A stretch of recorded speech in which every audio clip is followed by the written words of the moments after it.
Hello,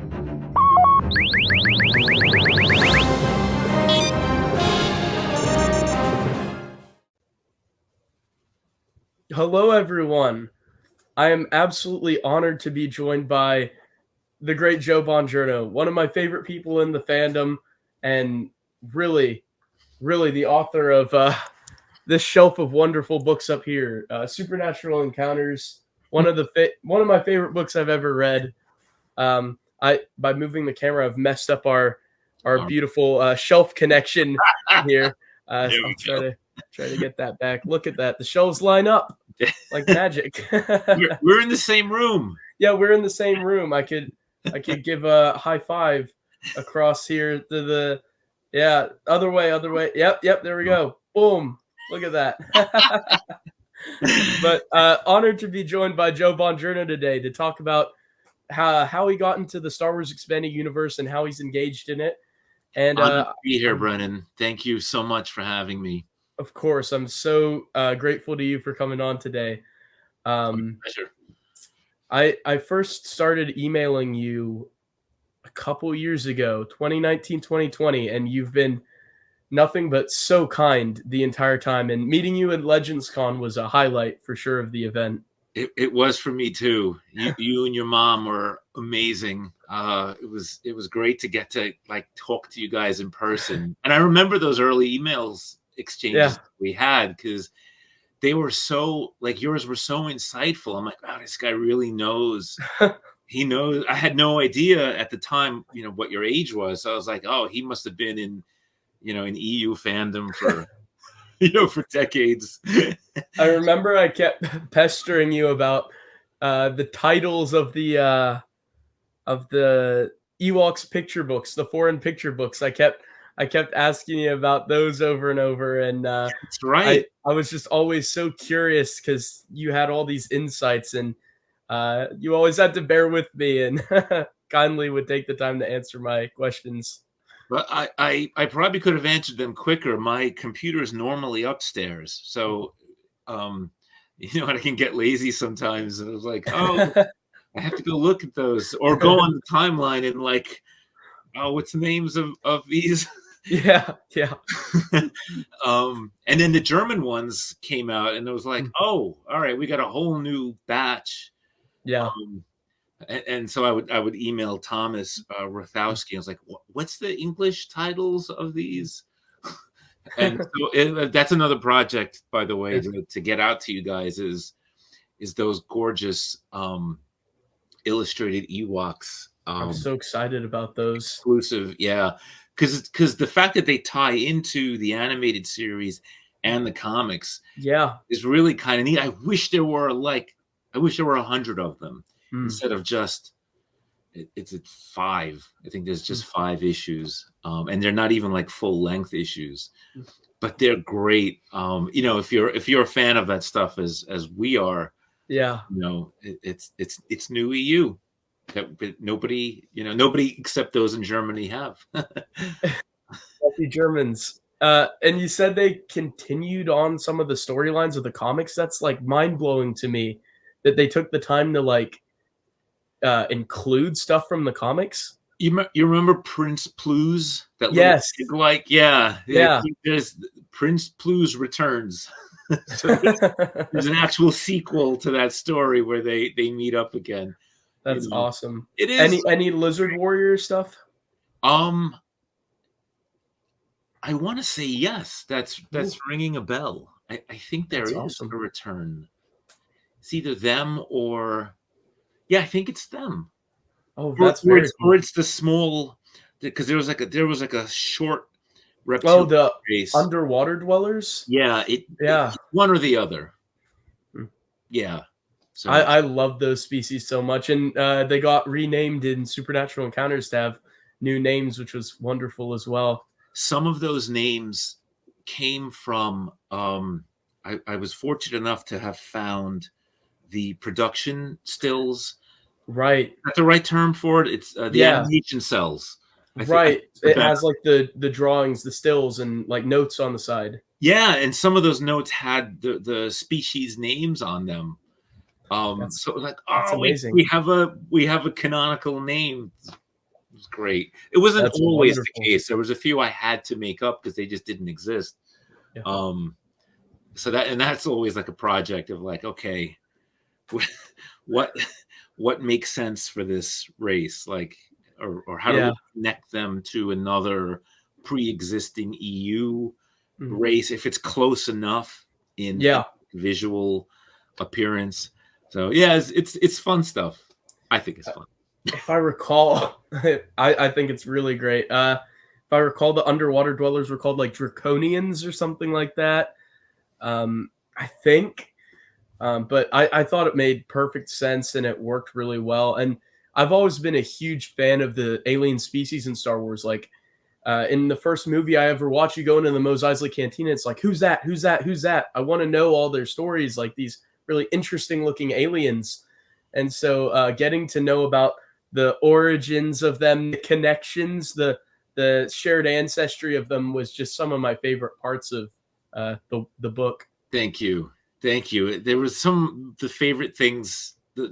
Some of my favorite time spent doing that research was in that regard. Mm, Because that's a whole rabbit hole where you could really kind of yeah, go down.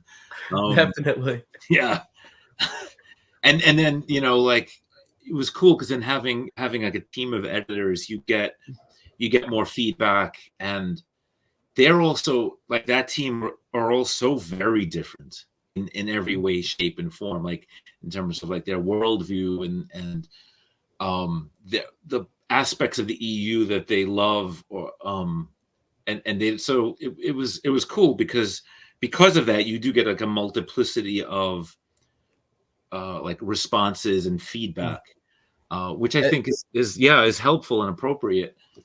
As opposed to Definitely. just single, like iconic, Then you like can get multiple focuses and multiple like specific niches.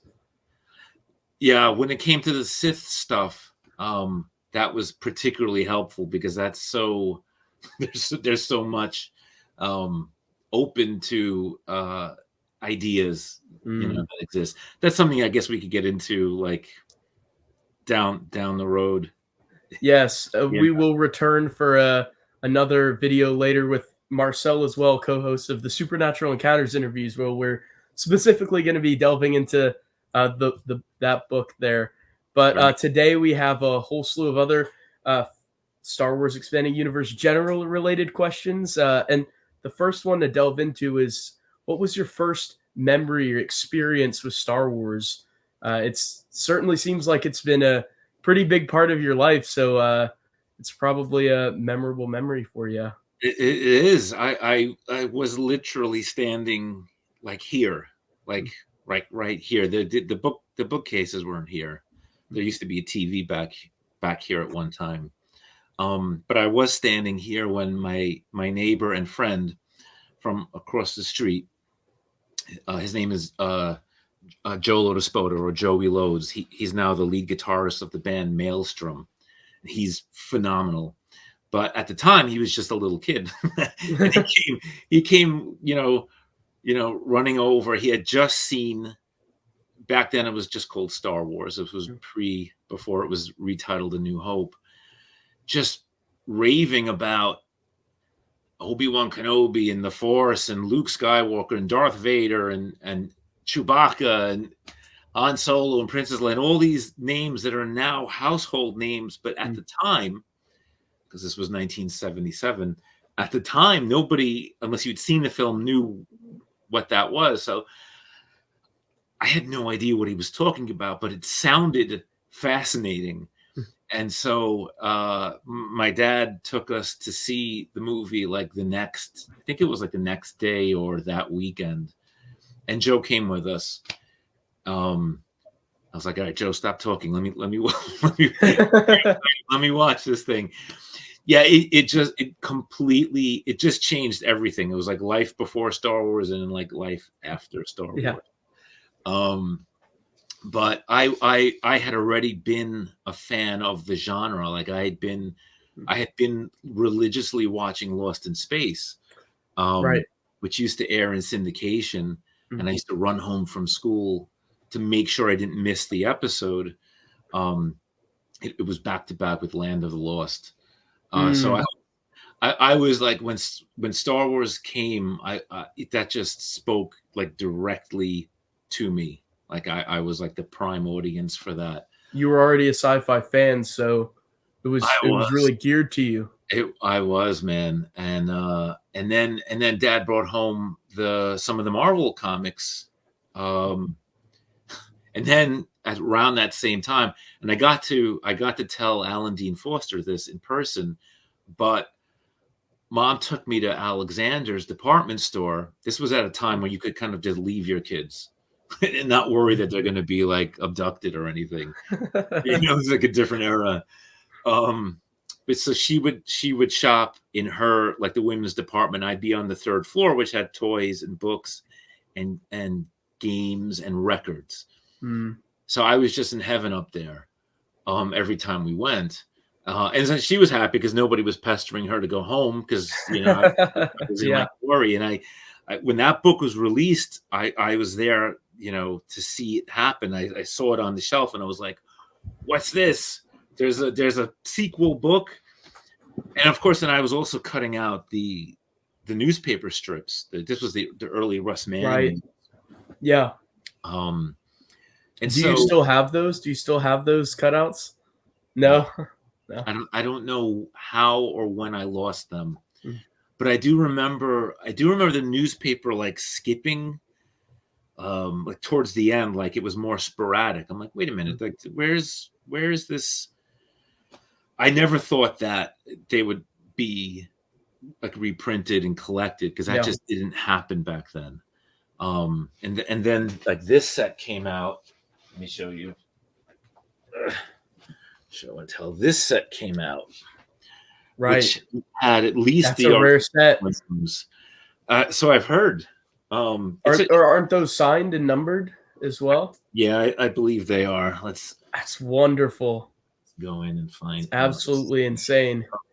Yeah. So let's see. Yeah, they are.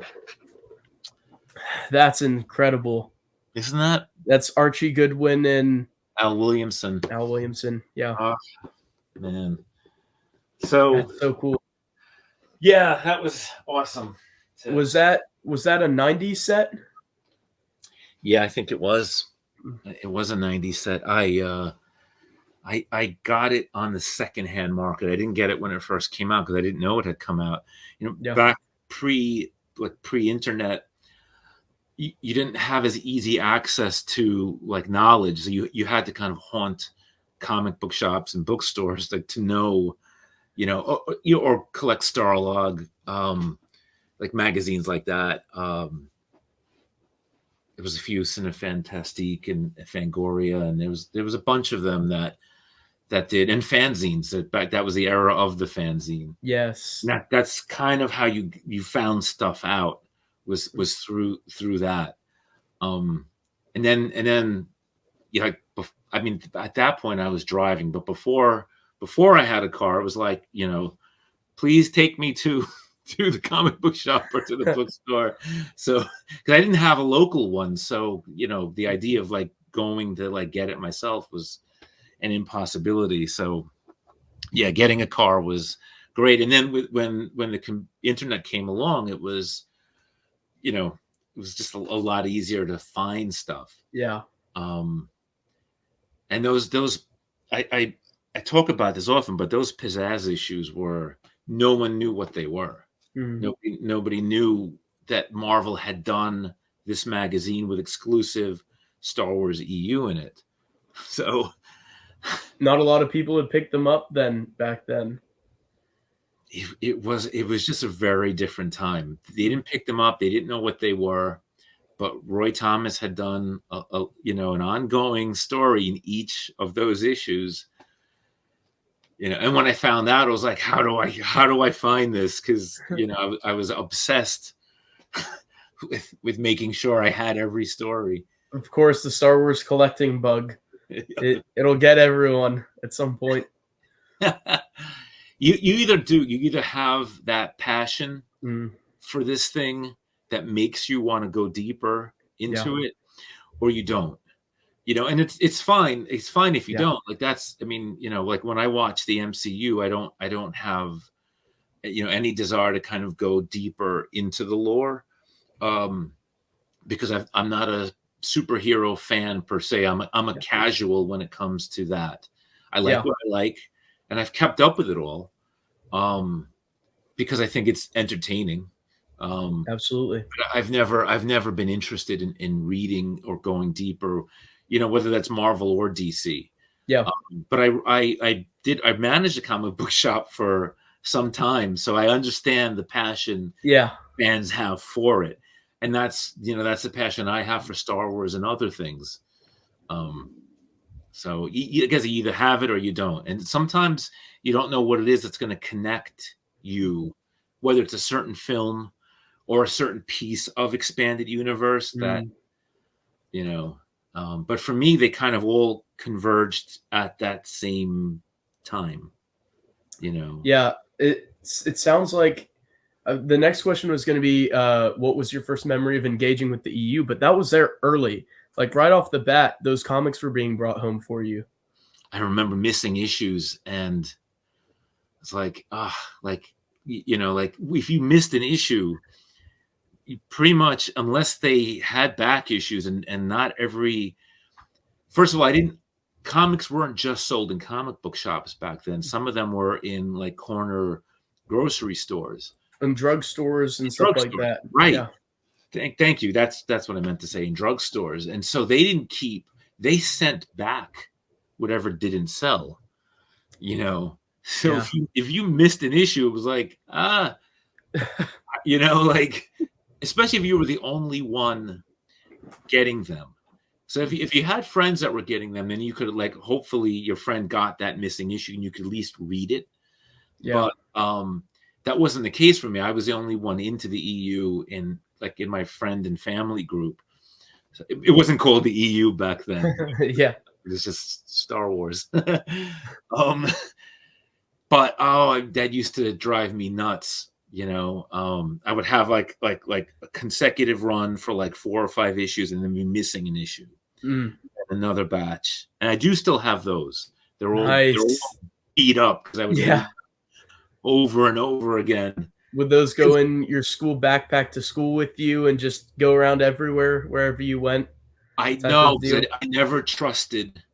I had a bad experience early on with my cousin, Uh-oh. who, she was younger, and she was like very young, and so my her older brother, who was a bit of a creep at the time, I guess he wanted to show me the power he had over her. He's like, Anne Marie, rip it. I was like, don't you dare. But she did, of course. Oh no. It was, I don't remember what book it was, but I remember I loved it. That was an early lesson in life. Don't lend out, stuff Your unless, stuff to your younger cousins. yeah, unless you really trust that someone's gonna, treat it well, or you're just gonna give it to them. Yeah. So yeah, no, that was just me rereading it. Yeah, gotcha. Do you remember what the first issue you got of Marvel Star Wars? How early on did was it getting was brought issue home? 7. Issue 7. Wow, so that's the first issue of expanded universe material in the run. Yes, that's the one where Han Solo, right, and Chewie when that's they right. go down on the planet. That's correct. Although I think the earlier pizzazz issues may have Predated it. Okay. Yeah, but who knew? Who knew that at the time? Nobody, or I should say, very few people did. So, how'd you like the story? How'd you like where they were going with it beyond the movies? Did it seem like a big deal that it was going past the movies? That this was new stories? It was to me. I mean, I had seen the film in theaters now several times, and couldn't get enough of it.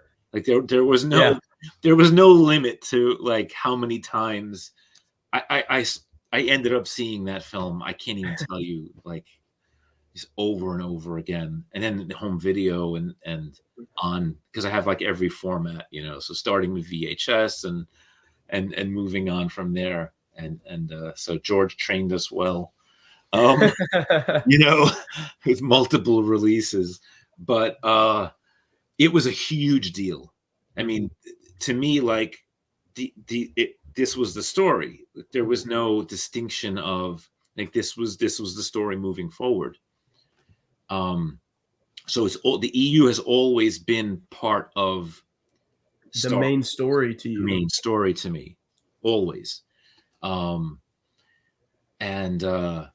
you know, like this, even like the early discrepancies, like with Splinter, and the Marvel comics, like I remember like in the letters columns, you know, like Archie would give like a no prize for those who maybe could come up with, you know, like a retcon for why Leia could swim. Yeah, I thought that's what this was going to Yeah, be. yeah, yeah. In the comics, but not in the The book. novel. Right. But in the comics, did they say Luke? In one, they said Luke could swim, and in one, they said he couldn't. I always went with the one that said Luke couldn't swim because he's from a desert planet. So right. it doesn't make sense that he can swim. But Leia is on like a luxurious world, right? So she was probably going to some wonderful lakes. I liked the retcon that she had, that something had traumatized her. And so, you know, and this was so she was whatever, she was going through stuff at the time. So, and Luke had learned to swim by the time of Splinter. Gotcha. So he was able to help her during her crisis moment. You know? Yeah. Yeah. It works. I mean, you know, these things, if you have like enough of an imagination, like, you know, and I know a lot of people who just automatically in their heads will just do that. They'll run with that. They'll figure it out. It doesn't hamper their enjoyment of the story. Some people are a bit more literal minded, so they need the like official retcon to kind of help smooth that along. Yep. You know, which is fine. Like we all have different brains and they operate differently. I've always thought it's nice to get an eventual official word, you know, just an official acknowledgement. But headcanons can help iron out the wrinkles for a time, and that's wonderful too. So you were aware then of that little contradiction early on, right from the jump. Yep. That's wonderful. Yep. I have a question regarding the newspaper strips. You said you would cut those out of the newspapers. I always wondered, like as a collector, because I of course have like the newspapers and the Epic, and then somewhere I have one of those hardcover ones that they did, which were like rectangles. Yeah, these guys. Somewhere I have that one down here. Do you mean these? Yeah, exactly. That's the one I have. Yeah. So I didn't have cause to get them as newspapers, or really the ability. I don't know if anyone really sells original newspapers anymore, but how would you store them? Because you said you cut them out. So where would you keep them? Would you keep them like stacked up in a tin, or like put them on a shelf? I had we had like a big, almost like a photo album, right? Type. It was scrapbook. It was called scrapbook. So I would layer them in there. That's awesome. In the scrapbook. Yeah, of course, chronologically. Nice. And that's what's, I don't know what happened to that. And it kind of, because we kept a lot of things from back in the day. My mom wasn't the type, thankfully, to throw things out. Nice. Which, you know, you hear these horror stories, and I always think, it's so kind of disrespectful to your kids to just, like, without asking them first, like throw out their stuff, you know, because we form attachments to these things, of course, because they bring joy. And so, and then, you know, of course, nobody knew that they were going to end up being collectibles worth a fortune, you know, years later. So that's more understandable. But just the idea that, you know, if your kids love these things, let them store it. You know, if it's in the middle, let them store it. But don't just toss it out. That's crazy. Like, so she thankfully was not the type to do that. So I don't know if they're still. My garage is a gigantic disaster area, as all garages end up being. It's horrific. But so Ours one is day likewise swamped. I told Corey, because I need to find the Temple of Uradrill RPG adventure that I wrote for West End Games, and it's in there. Like, I know where it is. It's in a desk that I can't like physically even get to. Yet. Yeah, I know. I know what that's like. You have to move this and that to get access to this, and it just becomes a whole process. One of these days, hopefully soon, because I would like to see it again, and then I could share it with all of you guys, just for fun's sake. So, what's the story with that? With why it's lost in the garage, or how that came about, like Both. Well, it's lost in the garage because I used to keep everything stored there pretty neatly. But then stuff happened and life happened and the garage became overgrown. Yeah. So a jungle. I no longer use the desk for that purpose anymore. But how that came about in terms of writing it was, I was an assistant manager for B. Dalton and used to be responsible for contacting the different publishers to bring in reorders. Nice. Particularly if we ran out of things early, or if there was an interest in certain things. And so with the kind of like the new EU growing at that time, I used to contact Dark Horse and West End Games to basically say, hey guys, we need more of this in. Dark Empire in particular being like a big one, since Kevin Anderson had referenced turning to the dark side. And so it was so helpful when that trade paperback finally came out to be like, here, like, you don't have to go to a comic book shop and like hunt these things out. Yeah. Here it is, and still people would balk and be like, comics? Like, oh, I don't, read comics. Like, just read it. It's good. It's part of the story. That was me before I got into the EU. Comics were for children. I read proper literature. I read books, And then I read comics and realized they were some of the best parts of the EU. Yeah, it's funny that you yourself still had that kind of thinking. Because I was getting that in the early to mid 90s. So it was an uphill battle convincing people that, this was adult literature, and then it belongs, and then it belongs. It doesn't appear anywhere else. There's no book in which you'll find out, how, why, when Luke turns to the dark side. It's only in Dark Empire. So, but I did convince a few people, which was cool. Nice. I like that. So, but yeah, I used to talk to Bill Smith from West End Games on a relatively regular basis, and they would be marathon conversations. Oh, that's wonderful. I got in a little trouble once because my boss was like, "What are you doing? You've been on the phone for 2 hours," and I would have to explain to him. He was a nice guy. Which had kept in touch, but I'd have to explain to him like, "Oh no, this is what's going on." He invited me to contribute a story to the role-playing game, which is for me was like a tremendous thing because I had always wanted to be a writer. I was like, yay high. So it was. My answer was immediately yes. Yes, I would, and I already had an idea in my head.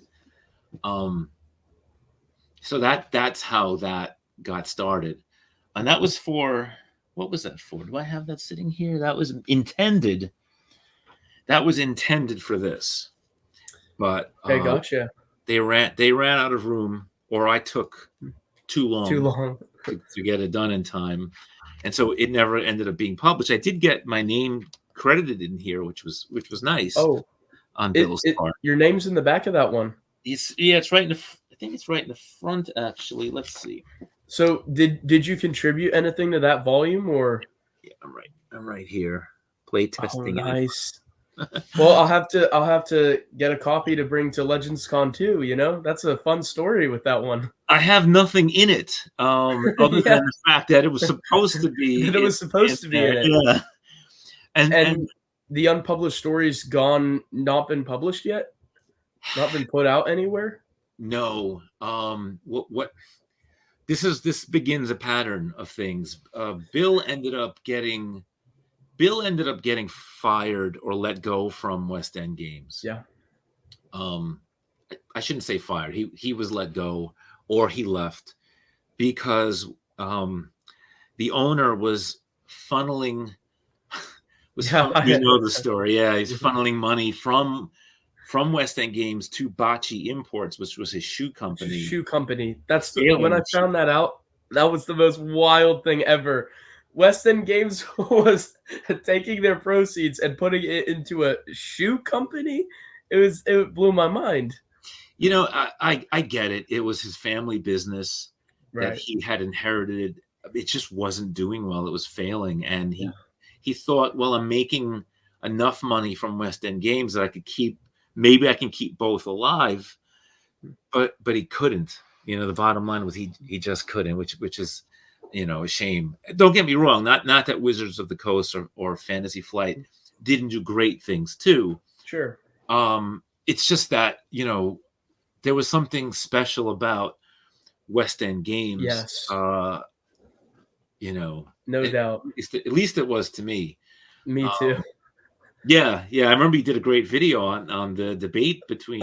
Thank you for watching. Yeah, yo, absolutely. I couldn't even chime in because I was like, I do like a lot of the things that came out later from Wizards of the Coast, and I don't want to let nostalgia.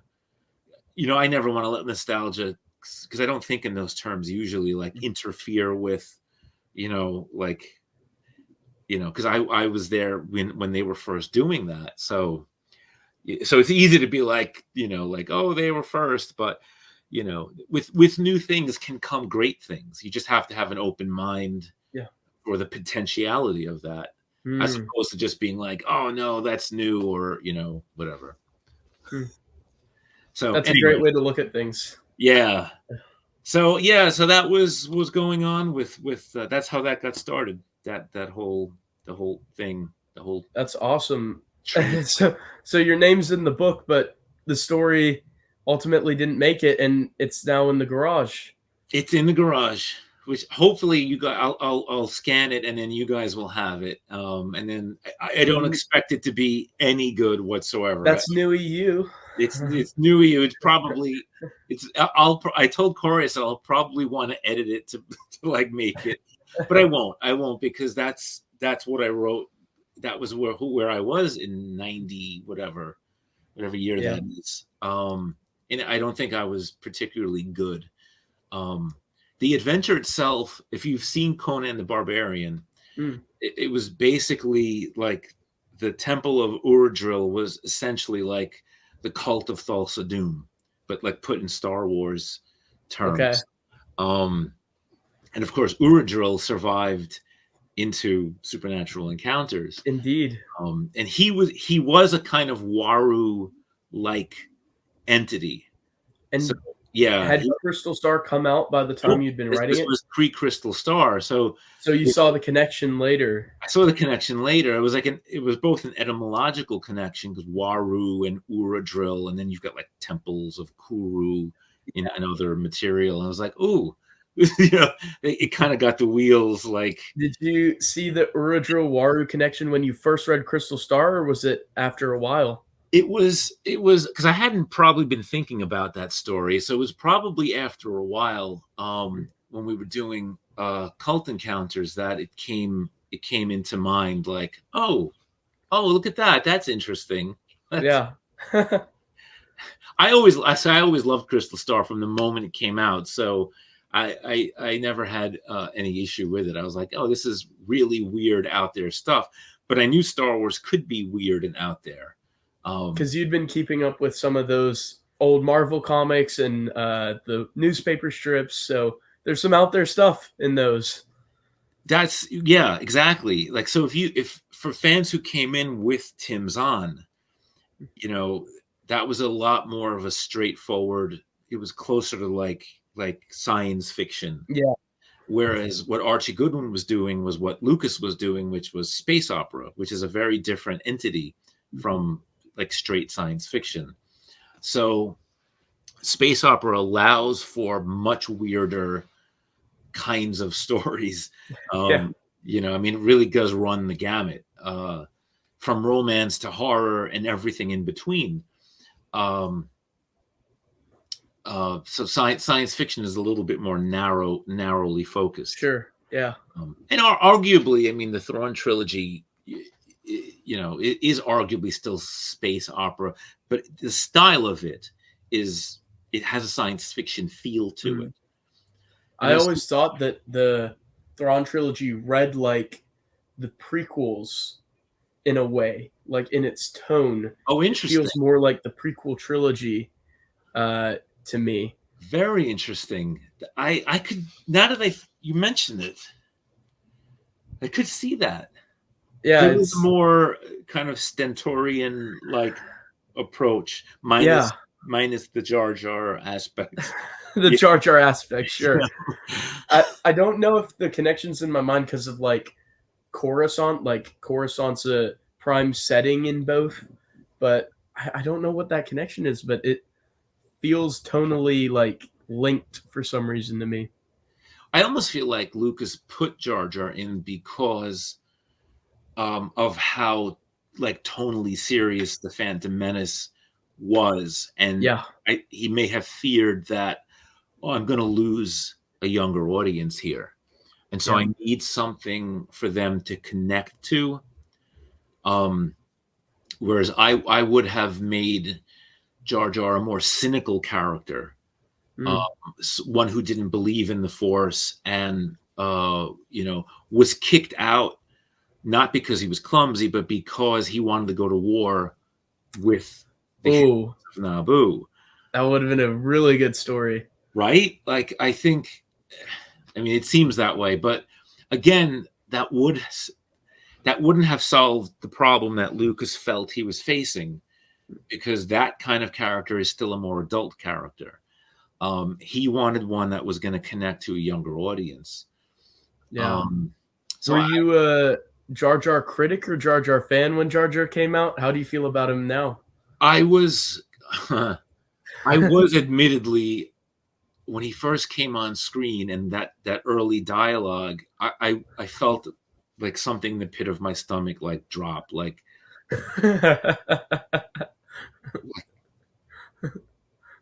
you know, and then the character didn't go away, but like kind of stuck around. Like, yeah, I was like, oh no, I really did feel that. Like, it was a different sense of horror, you know. Yes. But I saw Phantom Menace in theaters 9 times. So wow. It was with different groups, like different groups of friends and family members.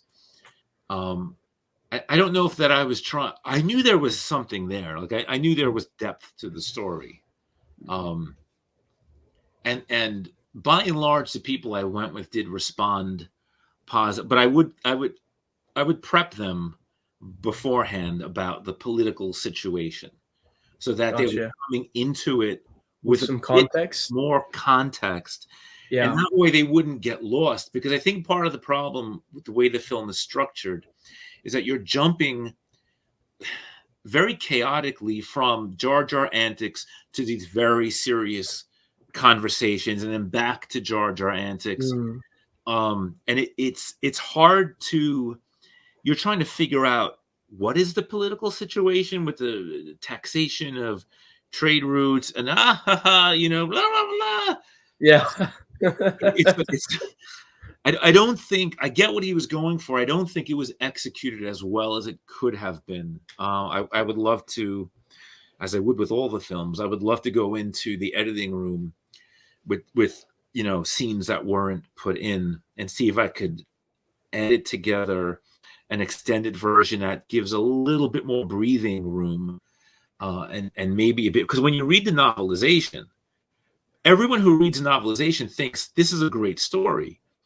they don't have any problem whatsoever with trying to understand what's going on, or that feeling of, because I think Terry Brooks did a great job of, and he pretty much followed the script, Yeah. but his writing is so strong, I feel, that he smooths over some of the rough areas. Mm. So yeah, I would love to re-edit that film. Actually, all six. Well, that one, Attack of the Clones, Revenge of the Sith, I would put all the deleted scenes back in. Mm. And So you'd have Shaak Return of Ti the Jedi. die in Revenge of the Sith to Grievous? Well, we can't now, can we? Because No. of the EU. So, but it's a shame, because it's a good scene, and Yes. Grievous needs a win. Exactly. I always felt that he seems scarier if you see him just like kill a council member right off the bat. 100%. So if not Shaak Ti, I might CGI in another character, Yeah. to die. But yeah, and Return of the Jedi, I think needs some of those deleted scenes to be put back in, because that film also gets a little fluffier than I'd like it to be. Because you have a build up from A New Hope to Empire, and then Return of the Jedi becomes a bit more of a kids film. Yeah. It's a lot more lighthearted from start to end, with it's more serious than in the Emperor's throne room battle scene. Yes, that's the one. Yeah. I was discussing this with Jeremy the other day, and he was saying, like, that's the one thing that Lucas seemed to be interested in, and not anybody else. You have to give Han and Leia something of substance to do. But so yeah, I'd like to. I was mentioning this too. Like, Rick McCallum had said prior to the buyout that we were going to get a release with all of the scenes in the dailies that they had discovered, all of those which nobody had seen since those films were first cut. So there was a ton of extra material that nobody knows anything about. Wow. Talk about lost content. Yeah. And it just isn't there like some Wampa footage against rebels and stuff like that? Would have been wonderful to see. There was a ton of stuff, so maybe one day we'll see. The work was being done at the time the buyout happened. So what, did the work just stop at that time? Is it still sitting? A lot of stuff halted at that time, it seems like. Yeah. Lucas, what were you thinking? I've seen a lot of jokes recently about like what time travelers could do with a time travel machine to make history better, or like the popular meme is girls with a time travel machine would go back and say hello to their grandmother. Boys with the time machine would go back and stop George from signing that document. I love that. That's the meme I see. That should be Fanboys Part 2. That exact story. That would actually be a really good plot for a movie like that. Right? All right. Somebody who's listening, make it happen. So, back to some of the earlier questions. You were engaging with Star Wars on a lot of fronts right from the jump. The novels with Splinter of the Mind's Eye, the comics, the films. You were just really engaging with it, and got to get on the phone with Bill Smith of West End Games by the time West End Games was coming around. And so you were already really involved with even people working on Star Wars material. You had those connections there. How exciting was that time in the pre-prequels era? So the EU's coming out, there's books and comics in stores. How exciting was it to be a Star Wars fan? Because for non-expanded universe fans, in between the original trilogy and prequels, there's not a lot. But for EU fans, it seems like that might have been one of the best times with all the stuff that was coming out in the 90s. How was that? I found it super exciting, because you knew there was more stuff coming down the pike. You didn't know what it was. they weren't even releasing things in chronological order. You know, they Right. were jumping around a bit. So it was just real exciting because you didn't know what it was going to be. Nobody could spoil it, you know. And I was Yeah. working in bookstores at the time. I was working at either B. Dalton or Walden Books, one or the other. And so I had firsthand access to the books when they came like in boxes, which was really cool. You got your pick of the copies for which one you were gonna buy. I did. I had a cool. Speaking of the Crystal Star, I had a cool like stand, like book stand, like the promo ones that they Oh, used. the cardboard ones? Yeah, and the garage and flooding and Oh, yeah. mice. So yeah, stuff happened. I don't think I still have it, and if I do, it's just the top part of it folded up. That's really cool. Yeah, I used to have it on display, but that was a long time ago. I have a Han Solo one that's still, I think, intact. It's So basically, the promotion was there too for when these books were coming out. This wasn't just like we're throwing a book into stores. They were promoting that this is Star Wars 100%. to the bookstore. So would you guys get in other stuff in addition to the cardboard uh, stands? Would you get promo posters, stuff like that in there too? We did, all of which I should have had the foresight to hold on to. I wasn't a collector in those terms. Yeah. I wasn't like Chris Nelson, and I should have been. You know, I just didn't think in those terms. For me, it was like strictly about the stories. Yeah. And then figuring out where they fit. That was like where my head was at. It was on kind of on a different. I didn't collect the figures either, so I guess I didn't have. Of course. Because you know, like financially, I could only kind of do so much. And the story is the most kind of important part of all of that. Yeah, the figures I did have, because there was a time where I was like, oh, maybe I can do this too. And so I started, but then I was like, no, I can't. And I gave them all to Rich Handley. I was like, because he built up a complete collection. Oh, He wow. behind glass on stands. Yeah, yeah. Yeah. He had a gorgeous, and then he sold it all in like Probably made a fortune on that. Those figures are very expensive now. He like added to the house or fixed up the house or something with that. Oh, I was like, no, it looks so cool, but but you know, I get it. Like sometimes you have to sort of focus on the parts of the fandom that that appeal to you most. Because I have other collections as well that are quite extensive, and so you can't do it all. I mean, yeah, you know, so you pick and choose. You know, as fans, that's what we kind of do. Yeah. That must have been wonderful, though, working at the bookstore when Star Wars releases would be coming out regularly. I can't even imagine. And were they popular? Would they fly off the shelves, from what you recall? Yeah, they certainly were popular. That was a big deal. And I was known. I was the Star Wars guy at the, you know, in the bookstore. Yeah. You know, always saying, oh, and you know, and don't forget this, and don't forget that, and this precedes that. You know, so getting people to try Dark Empire probably too. 100%. And if they were really into it, to go into the role RPG stuff as well. Yeah. And so yeah, that was it was fun. It really was a fun time. No doubt about it. I enjoyed it. That's awesome.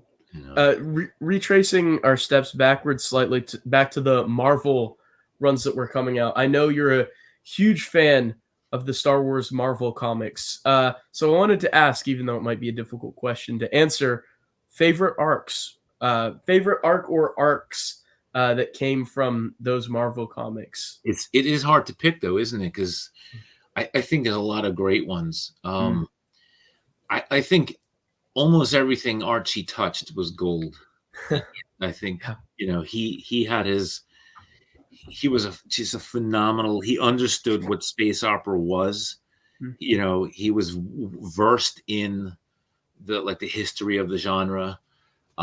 So he understood it like on an intrinsic level, and just could write it as good as the older masters, you know, going back to the 1920s and 30s. So I really do love his stuff. I think Claremont did some cool one-offs. Not a lot of people know Chris Claremont wrote Star Wars, but he did. Of course, the Alan Moore stuff, and Joe Duffy, who sort of finished the run. I thought she did an excellent job with her. It's very underrated. Very, very well. She picked up where Michelini left off, and I liked his stuff a lot too. David Michelini, who kind of had the post Empire, pre Return of the Jedi, sort of material. Yeah, so how do you pick? It's hard to pick a favorite, you know, because it all works for me. You know, even if there's like a lull in like an issue, it doesn't matter because, you know, it picks right up. Yeah.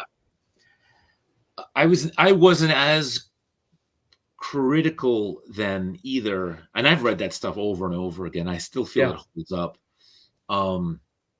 You know, I could be critical of anything. It would be more Carmine Infantino's artwork. I know what you're talking about. Yeah, that's not my favorite. No. So when Tom Palmer took over, that's I think when the story really, not when the story kicked in gear, but when both parts of the comic like got, you know, in gear. I don't feel like Infantino quite captures but the stories are so strong that you can overlook weaker artwork. Sure. One thing I didn't know when I was reading those Marvel comics, and how you said you feel they've held up over the years. They certainly did for when I first read it. Like, I didn't know what they were really reading it. I just like, oh, this isn't Dark Horse. The first time I read it, I was like, oh, these are older. But they worked for me, and they were so exciting because they felt like there was so much possibility. Yeah. Because they would get wacky, you felt like this story could go anywhere. Like, I'm going to be in for a wild ride no matter what's going to happen. Like, Luke might be fighting sea dragons one issue and jumping out an airlock without a spacesuit in the next. You know, you never knew what you were going to be in for, but it was all fun. And one thing I didn't know when I was reading it, but Jan Duursema was the artist on one of those issues, just one issue. I had no idea that she got her start before Dark Horse until after I'd read the run. Kind of blew my mind. 92? I want to say. It's one of those later issues, 70s, 80s, or 90s up there somewhere. Okay. Don't quote me on that. I don't know if you were at the panel at last year's Legends Con when Jason, Abel, myself, who else was there? Someone else on the Michael panel. Kogi. Was it that panel? Oh, yeah. Sorry, Mike. Yeah, Mike was on there. I owe him a phone call, by the way. We were talking about the Marvel series, and they asked, like, well, what do you prefer, like the Wild West of the early Marvel series, or the more kind of structured? Yeah. And like to a person, we all said the Wild West, because that's the feeling. So when you first see A New Hope for the first time, or when you first see pretty much any of the films for the first time, like the feeling, you don't know what's going to happen. There's this whole like universe out there that feels very lived in, but also feels like dangerous and mysterious and, you know, like bizarre. Anything could happen. And so that's the kind of spirit that I gravitate to in that genre. And so that's why, like to like the more modern comics, that's why I prefer Legacy 2 to Legacy 1. Legacy 2 has that feeling again. Like these planets are exotic, strange places. These characters are bizarre. I don't necessarily want to see the same alien races that were in the cantina or were in Jabba's palace. Like that was always like a bit of a pet peeve of mine. I was like, why are we seeing the same species. Yeah, because if Han and Luke had been in that bar a few hours earlier or a few hours later, it would have been a completely different set of aliens that were there. For sure. But the ones that we happen to see, like, also happen to be the ones that we keep seeing. Like, so I have an issue with that a little bit. And it's because of familiarity. Yeah. Oh, well, we saw these in the movies, and so fans will recognize.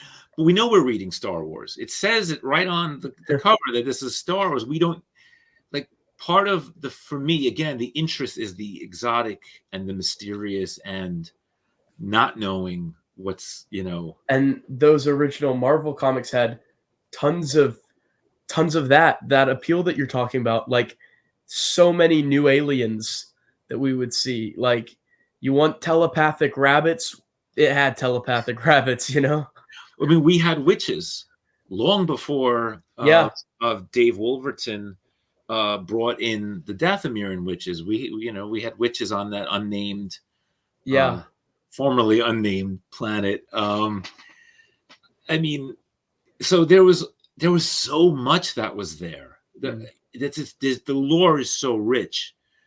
And that's what I came to appreciate about the Ewoks cartoons, because I had not been a fan of Ewok initially, and didn't see the cartoon when it first aired. It wasn't until the 90s that when the bug hit me again, that I was like, wait, there's more EU in these cartoons, and the Cartoon Network was airing them at like 8 a.m. Cartoon Network got a hold of the licensing for them. Was it Cartoon Net? Yeah, it was Cartoon Network, right? I believe so they were around in the early 90s. I think it was them that was airing it. And so I used to have to, and I wasn't a morning person then, so I used to push myself, get up and come down to make sure the VCR was recording, these episodes. Because sometimes I'd program it, the programming wouldn't work, and I'd be frustrated that I missed the episode. So I was like, no, I have to like be there to like start the recording and end the recording. Whereas it's just great. That's when I kind of had a complete turnaround. I was like, there's so much interesting lore in here. If you can see past the obvious fact that this is geared for a younger audience. Yeah. I mean, I love the Ewoks and Droids cartoon. I got a bootlegged Blu-ray collection of the whole thing. I wish they'd release all the original episodes on physical media, but I mean, over COVID when I had nothing to do, I watched the Ewok series in full like 3 or 4 times. Like I couldn't get enough of it. The vibe is the tone, it has such a it's hard to describe, just a magical, like, feel good, like I'm safe, like a fuzzy blanket whenever I watch them. That's well said. Might be partly because it was aimed at children, but also just the music, the atmosphere. I just love those episodes, and likewise love the comics as well. So when Marvel put out those comics, did you miss them the first go around, or did you not take a look at those until later? I did miss them the first go around. And again, it was the early 90s with me scrambling from comic book shop to comic book shop to track down every missing issue. All those Star Ewoks and Droids comics and stuff. It was a complete obsession. Yeah. And I when I read them, I loved them. I thought they were like really good. And it was interesting seeing them take a very like pure, like, now we would call it a YA fantasy, but back then we called it children's fantasy.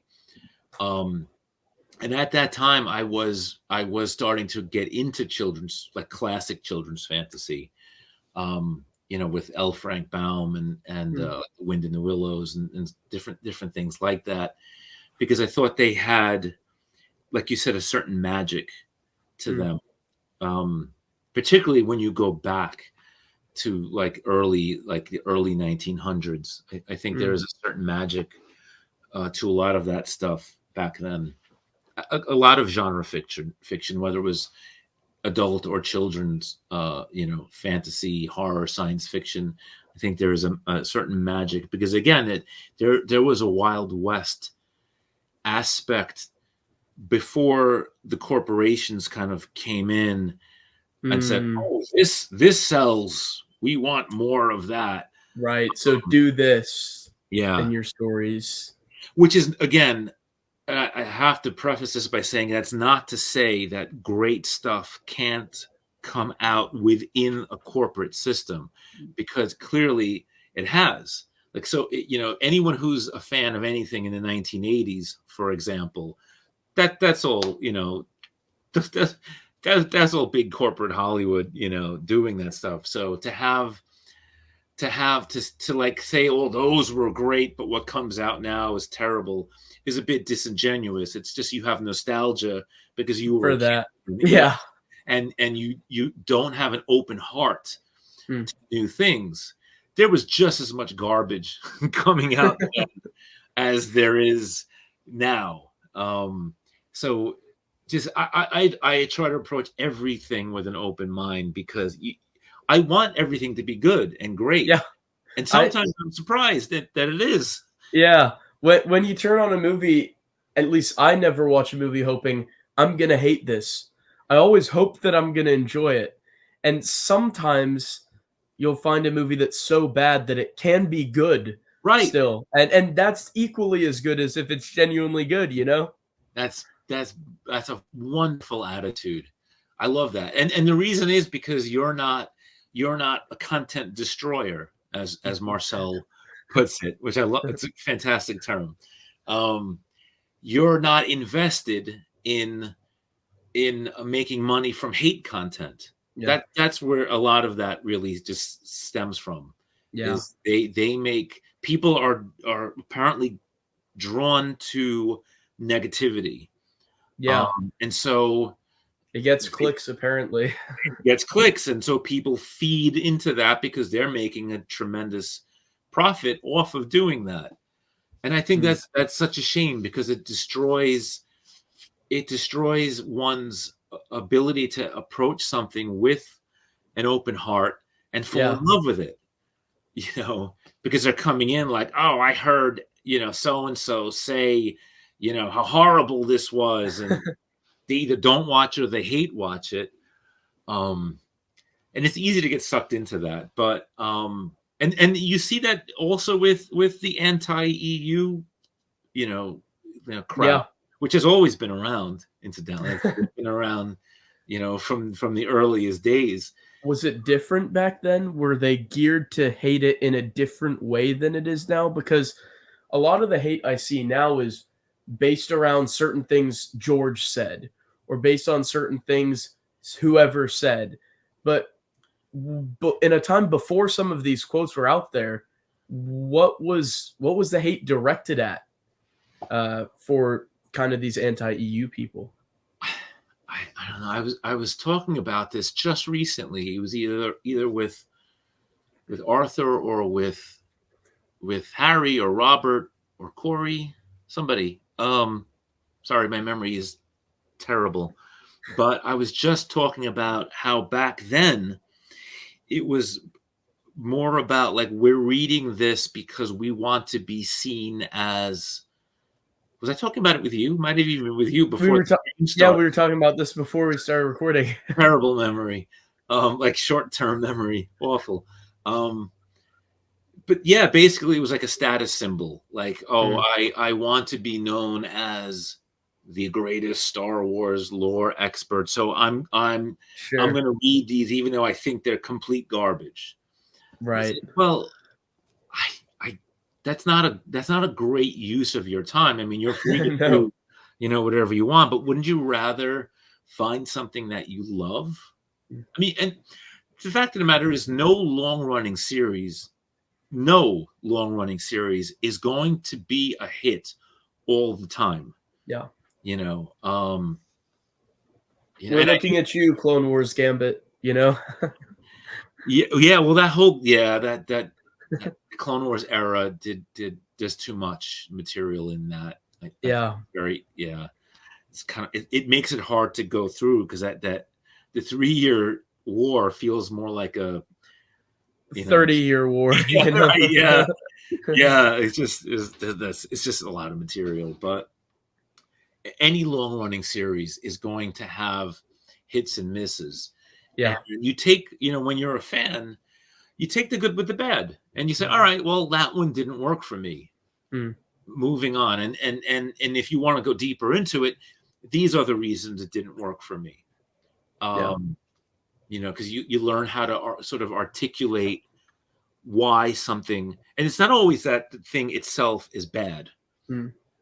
Like I love Michael Stackpole as a person, but I'm not a huge fan of his books because it's a style of fiction that doesn't work for me. Gotcha. And we can talk about like why that is, but but I know people love it, Yeah. and great. I'm never going to rain on their parade. They love it. Yep. That's phenomenal.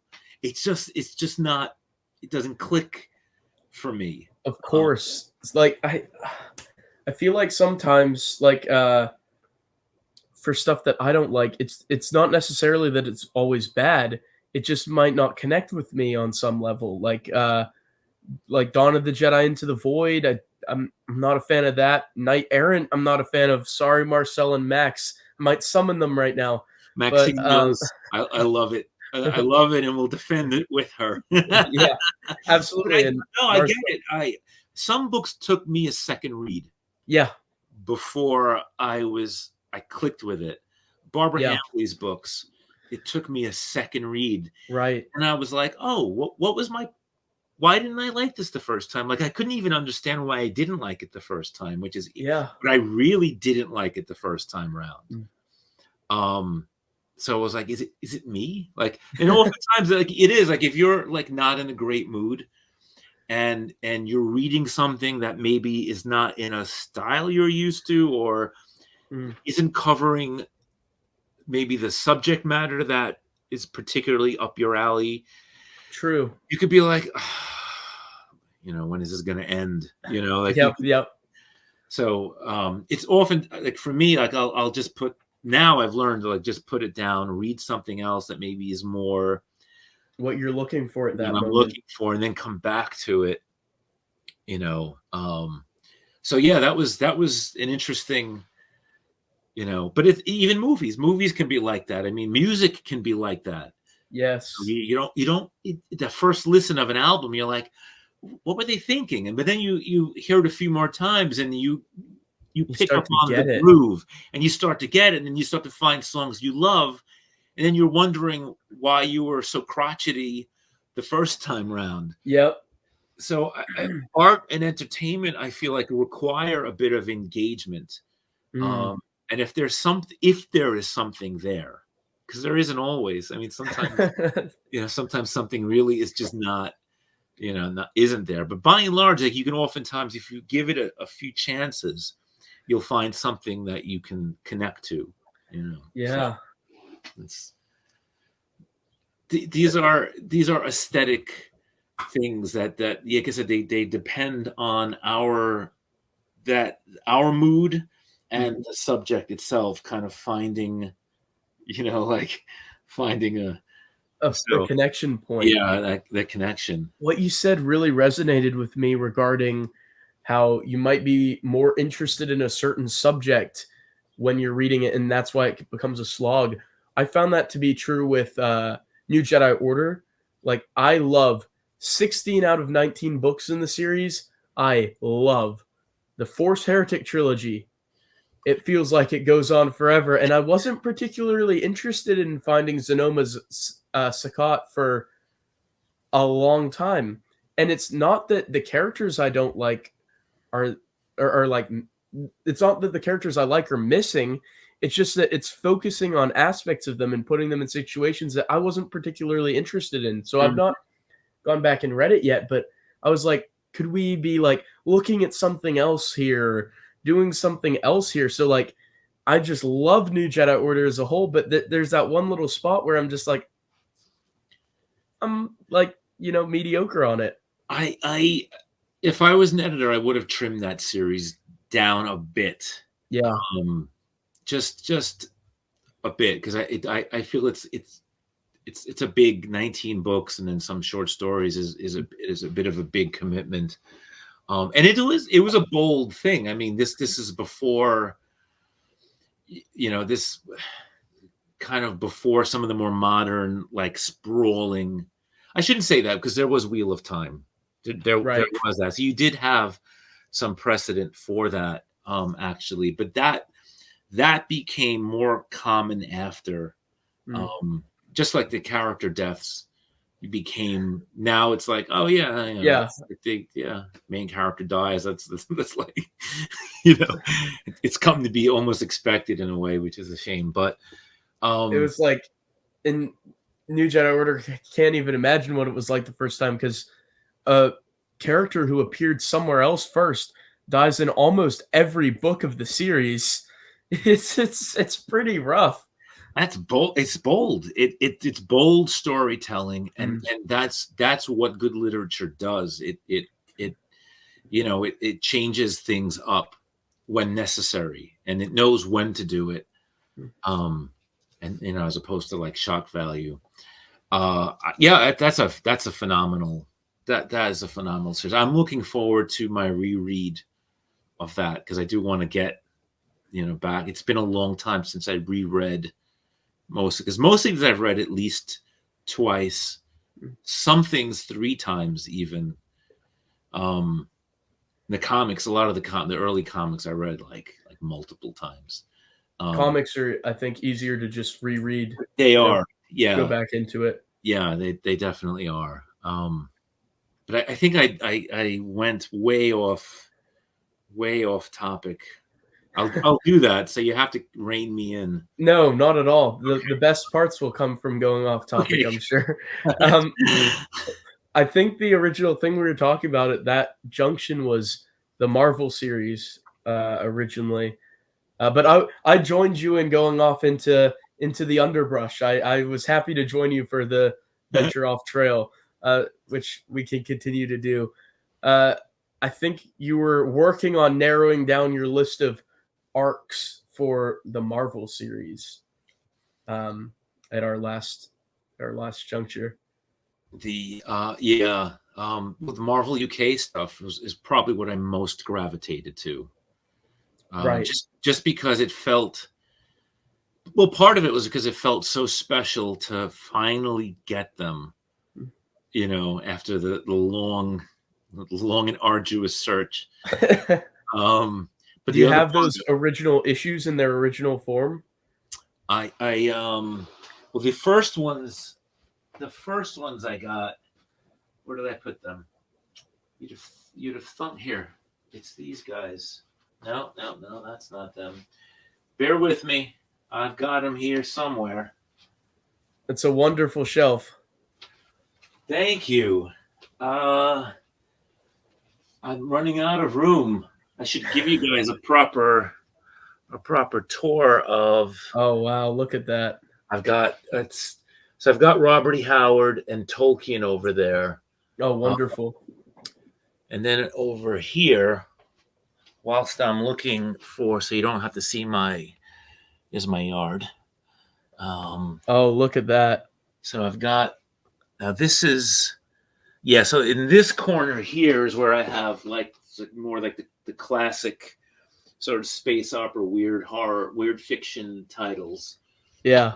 So, like Lord Dunsany and Edmund Hamilton and Lee Brackett and H.P. Lovecraft and more Robert E. Howard and Manly Wade Wellman and Clark Ashton Smith are all sort of down here. Even though if you can see that, you can. And then I've got more Tolkien down over here. And then behind me is where I have sort of like the kind of the bigger books. I don't know if you can see to what extent you could see all of them. But and then when we cross over to this side, Oh wow, look at that. then there's more stuff. There's the whole way. So this in this little bookcase, which I'm pointing and nobody can see, but in that tiny bookcase, I've got more Star Wars stuff in there, including like the VHS tapes and stuff. Yeah. Um, so yeah, there's where are these books? While you're looking at those, I have these original, which I was just here. They are just literally looking at. All right, so let's come back, and that would be. So Oh, these, look at those. these, Yeah. which are I I even love finding those. these, even like getting my hands on these at the time was like super super hard. I think Canada got these, but I don't know that the U.S. I suppose the U.S. must have. These were in color. Wow. That's wonderful. So you And have, they're about paperback size, about mass market paperback yep, size. yep. Wow. So cool. But then when Dark Horse released the Devil Worlds issues, now I have the Right. Marvel UK ones now. Those are below. So all right, hold on. I don't know if the camera will let you see all those comics down there. So Yeah. those are that's the Marvel UK stuff, and then the regular individual issues. That's so awesome you were able to get those regular those original individual issues. They're pretty hard to get a hold of. Well, I wasn't going to, and I don't even know if they're complete, but I got them. I started getting them because I thought, well, I love the Marvel UK stuff, but also with the Yeah. American ones that Marvel UK would release in weekly, and then later it was monthly installments, but initially it was Star Wars Weekly. Yeah. The Cody Sunchild story has a different ending. It has the original unaltered ending that DeMatteis wrote, which in the US, Lucasfilm changed because they didn't want the main characters to look bad. Right. So Lando basically affirms Cody's pacifist stance in the original story. But that was J.M. DeMatteis talks about this better than I do on his website. But he basically, the gist of it is that Lucasfilm couldn't stand the idea that because their heroes were engaging in war, that they were therefore less moral than Cody Sunchild was. Right. That couldn't stand. So they had Lando criticize, like actually bitterly criticize Cody at the end of that story, which is why Yeah. he had his name removed and it says Wally Lumbago, which is like a made up name. Right. So Yeah, that's the ending I remember. Lando critiquing Cody. yep, the original And one is in the yeah, Marvel UK issue, so it's worth hunting down to worth have. getting that. Yeah. Yeah, yeah. Oh man. So how do you take that then? How do you take that for continuity? In universe, which way did Lando go?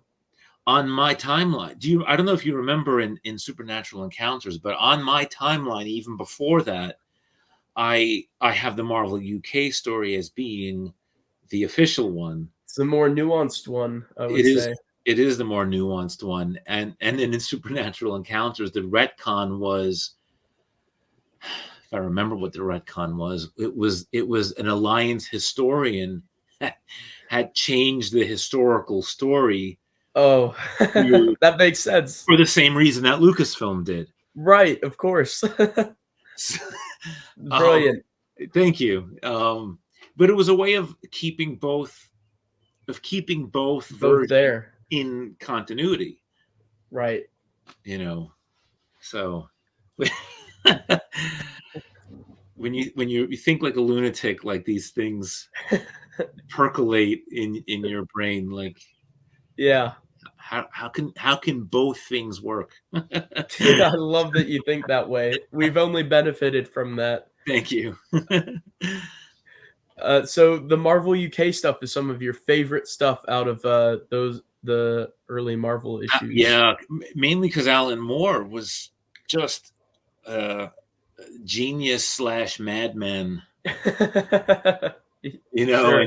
and if you read like his stuff, you'll see both of those aspects. But on the positive side, like I even though I'm not a superhero fan, I am a huge like obviously supernatural horror fan, and so his Swamp Thing work just Right. blew me away. And I have a complete run of those, and then some of the collected ones over there. And I think his writing is so gorgeous, and Mhm. he evokes that older style that I like from from the Weird Tales era. So he can be very poetic like Clark Ashton Smith. He can be very dark like Lovecraft. He can kind of be very adventurous like Robert E. Howard. He's got his finger on that, and so when he did Star Wars stories, they're kind of all of the above. They have this really weird, magical, bizarre. I mean, he killed Leia. He killed the Yeah. first one. Yeah, she was brought back, but I mean, he literally killed her. I mean, that's such a when you read that for the first time, you're like, what? Yeah. Her heart stops and she's clutching it and she falls to the ground, and Yeah. it's such a cool. So yeah, that stuff resonated with me because of my love for that kind of era of storytelling and my love for his storytelling. And Supernatural Encounters springboards off a lot of that material from those Marvel UK issues, which really shows the love that you had for it and really bringing it in instead of saying you're weird, go stand in the corner, Yeah, kind of bringing it back into the core of the lore, which is really really cool. yeah.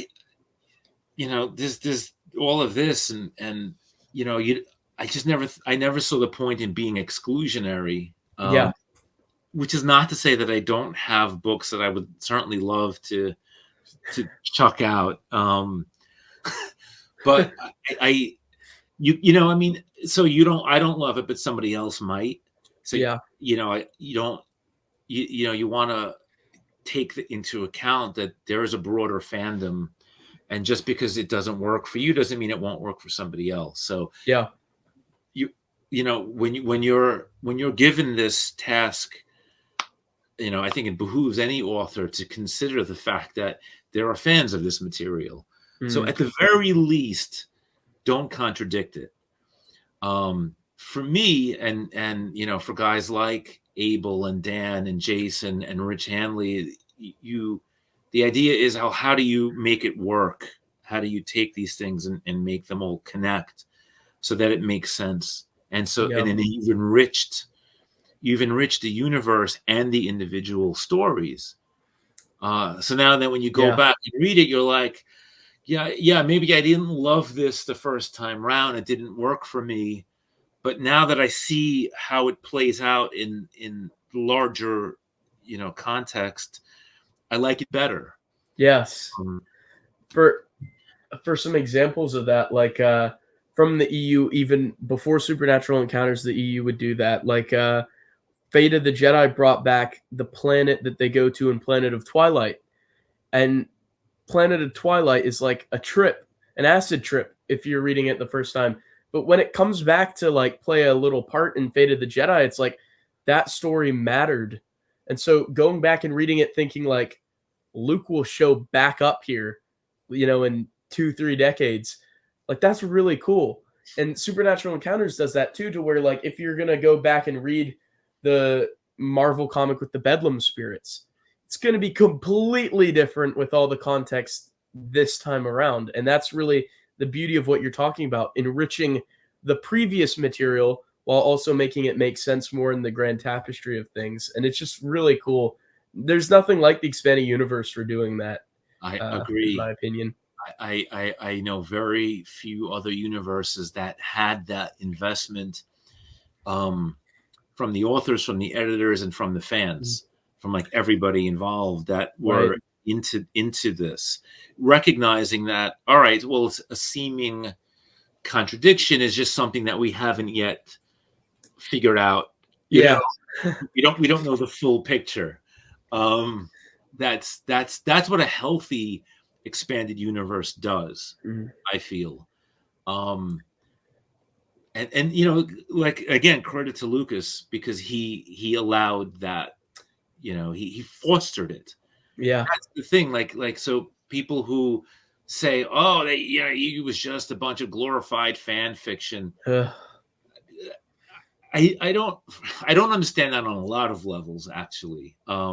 Particularly as there is some fan fiction that is phenomenally written with excellent care and quality that in many cases is better than professionally written books. And I mean that as a general thing, not even just the Star Wars. But the other part of that too being that, well, if Lucas did hire and create a team initially with Carol Wakarska, who later became Carol Titleman, to ensure continuity and quality. Why would he do that if he didn't care? If he didn't care that this stuff kind of had that? And then some would say, well, he just didn't want them to preempt what he was going to do in the films. But that's not the case, because if they were going to preempt something, which did happen, it happened with the Lashbys in the Marvel series. So, you know, was it Joe or was it David Michelini who first came up with the Lashbys? I forget now, but they're a diminutive race, kind of like Ewoks, because they're furry too. Yep, cute. And it also happened with the Tarkin. It's kind of a sort of preempting the second Death Star. So what they did basically was say, hey guys, change this enough. They didn't tell them why, but the authors knew, like Joe Duffy knew, that, oh, this is probably going to be in the film. Yeah. Change it enough so that it's different enough, so that it's not preempting what Lucas is planning. Like how Lucas thought Anakin Solo, if he was doing heroics in a war, would mirror Anakin Skywalker, so they had to switch who survived and who died of the Solo boys. It's like that. It is like that. It's so, again, but if it's all an alternate universe, then it wouldn't really matter. They could just kind of do whatever. And I understand, like, I get, like, Lucas was like, oh, I can't personally keep up with this. But he set, you know, and he had the right to change whatever he wanted. Okay, that's how he functioned. So it's a pyramidal sort of continuity.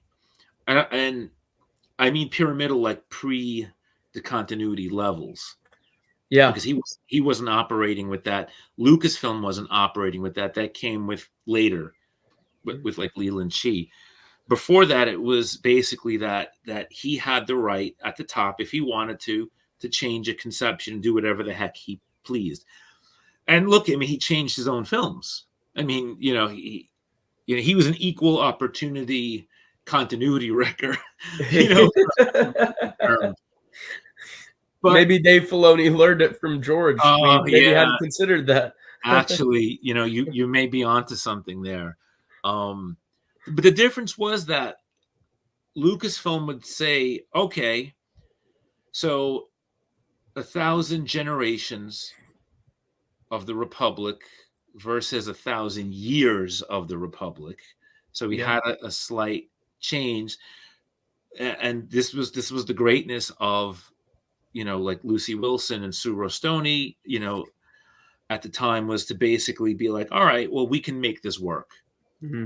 How do we do that? And then the Rusan reformations are brought about to kind of help.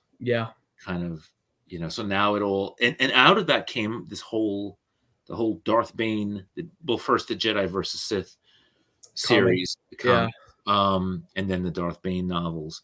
So all that springs out of a contradiction, a seeming contradiction. At first, yeah. Right. That's What a beautiful thing. what was great about the EU is when they saw a contradiction, it wasn't like, oh, that's a black sheep, we won't touch that.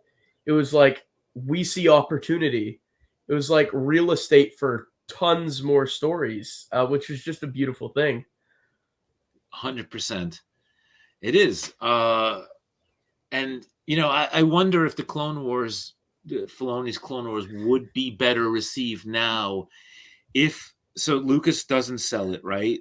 Yeah. And then you have a bunch of authors basically coming up with retcons to sort of fix those things. I remember reading an old forum post where Leland Chi said something like, people were asking him like this and that about, oh no, like there's a lot of contradictions here. And Leland Chi said something like, hold up, guys, take a breath. When the series ends, I'll take a look at this. And I really wish we could get whatever he was thinking. He must have had ideas. I really wish we could like see notes or just ideas for how he was going to solve this like cluster of mess, Under, yeah, it was just it was a different style. Lucasfilm had a different style and approach to the different tie-in, the different licensees than the previous Lucasfilm had. Under Lucy Wilson, she would have gone to the animation department and said, hey, I need your scripts so I can look them over and make sure that we're all on the same page, because we just did this whole Clone Wars thing. Yeah. So, help us out. And so I think she would have ensured that a lot of those things didn't happen. So that maybe it wasn't Barriss Offee who did that. Maybe it was another Jedi. Yeah. And they maybe could have introduced her early on, or she could have been a new character. It doesn't matter. They could have found a better way around that, because she was the one who went to Lucas himself and said, well, it's not Had Abaddon, it's Coruscant. And he was like, oh, all right, it's Coruscant. So she could do that because she was herself very bold and courageous. Very good to be bold in that position for sure. Absolutely. And she was Lucas's first employee. So she didn't treat him with the kid gloves that later yes men would. Right. Who were too afraid, like, oh, maybe I'll lose my job if I say something. So that's her stepping down after the New Jedi Order is unfortunate, because we lost a continuity guardian, that had that strength to be like, nope. I almost imagine, like, if he said something to George or someone about continuity, they'd almost look at you and like like if I'd said something like oh, you can't kill Adi Gallia in TCW, she's already died in the comics, I feel like he'd almost just look at me like nerd or something like that, and just be like, you're out of here. Like, which is fine, which is fine, but you're making the attempt. Yeah. And you because you have a love for this thing, and if you keep making the attempt, and maybe if you come up with like, well, how about we use this person instead? Yeah. At some point, maybe you hope with that perseverance, he'd be like, yeah, all right. Yeah. It's like, guys, it's the same fan base here. Now, granted, some of them don't read this stuff. Yeah. And a lot would argue, well, the majority don't read this stuff. But enough read this stuff that it's a $2 billion business. Yeah. If you look at the chart of how much each of the departments made, the video games made the most. But of course, those were by and large the most expensive. And that was followed by the sales of like home physical media of the films, and then you have the EU, like the books and the comics, which make up a really large chunk. That's nothing to sneeze at. Like that's, it wasn't like, the Emperor, like a pitiful little band. Like we were more than just a pitiful little band of readers. Yeah. We were actually a quite large, significant part of fandom. That, again, $2 billion. So you don't want to alienate, those people. And that's not to say that, like we should be hindering Lucas's creativity. It's not that. It's just that, well, if there's an alternate approach that could preserve, the sort of historicity of this thing, why not? Why not take that instead? It seems like a common sense, approach. And Lucas clearly was willing to do that, because Lucas didn't say, no, it's in my mind, it's been had Abaddon since 1976. He didn't do that. He was like, oh, okay, Coruscant. Yeah. It was that simple as her just basically stating, yeah, we've got all these books that say it's Coruscant. And he cared enough to like we know that he cared about some of the material. Like when Isla Sakura shows up in Attack of the Clones, like we've been told from people that, he was reading Ostrander's and Decema's work and was a big fan of it. Maybe it's because he really liked Twi'leks, like he liked Isla and he liked Talon later on. So I don't know, but he cared enough to put her into the movie, which is like, he didn't have to do that. Lucas had, if I understand correctly, he had a comic book museum early on. He was more into comic book art. That was more his thing than necessarily the stories themselves, though he loved Dark Empire.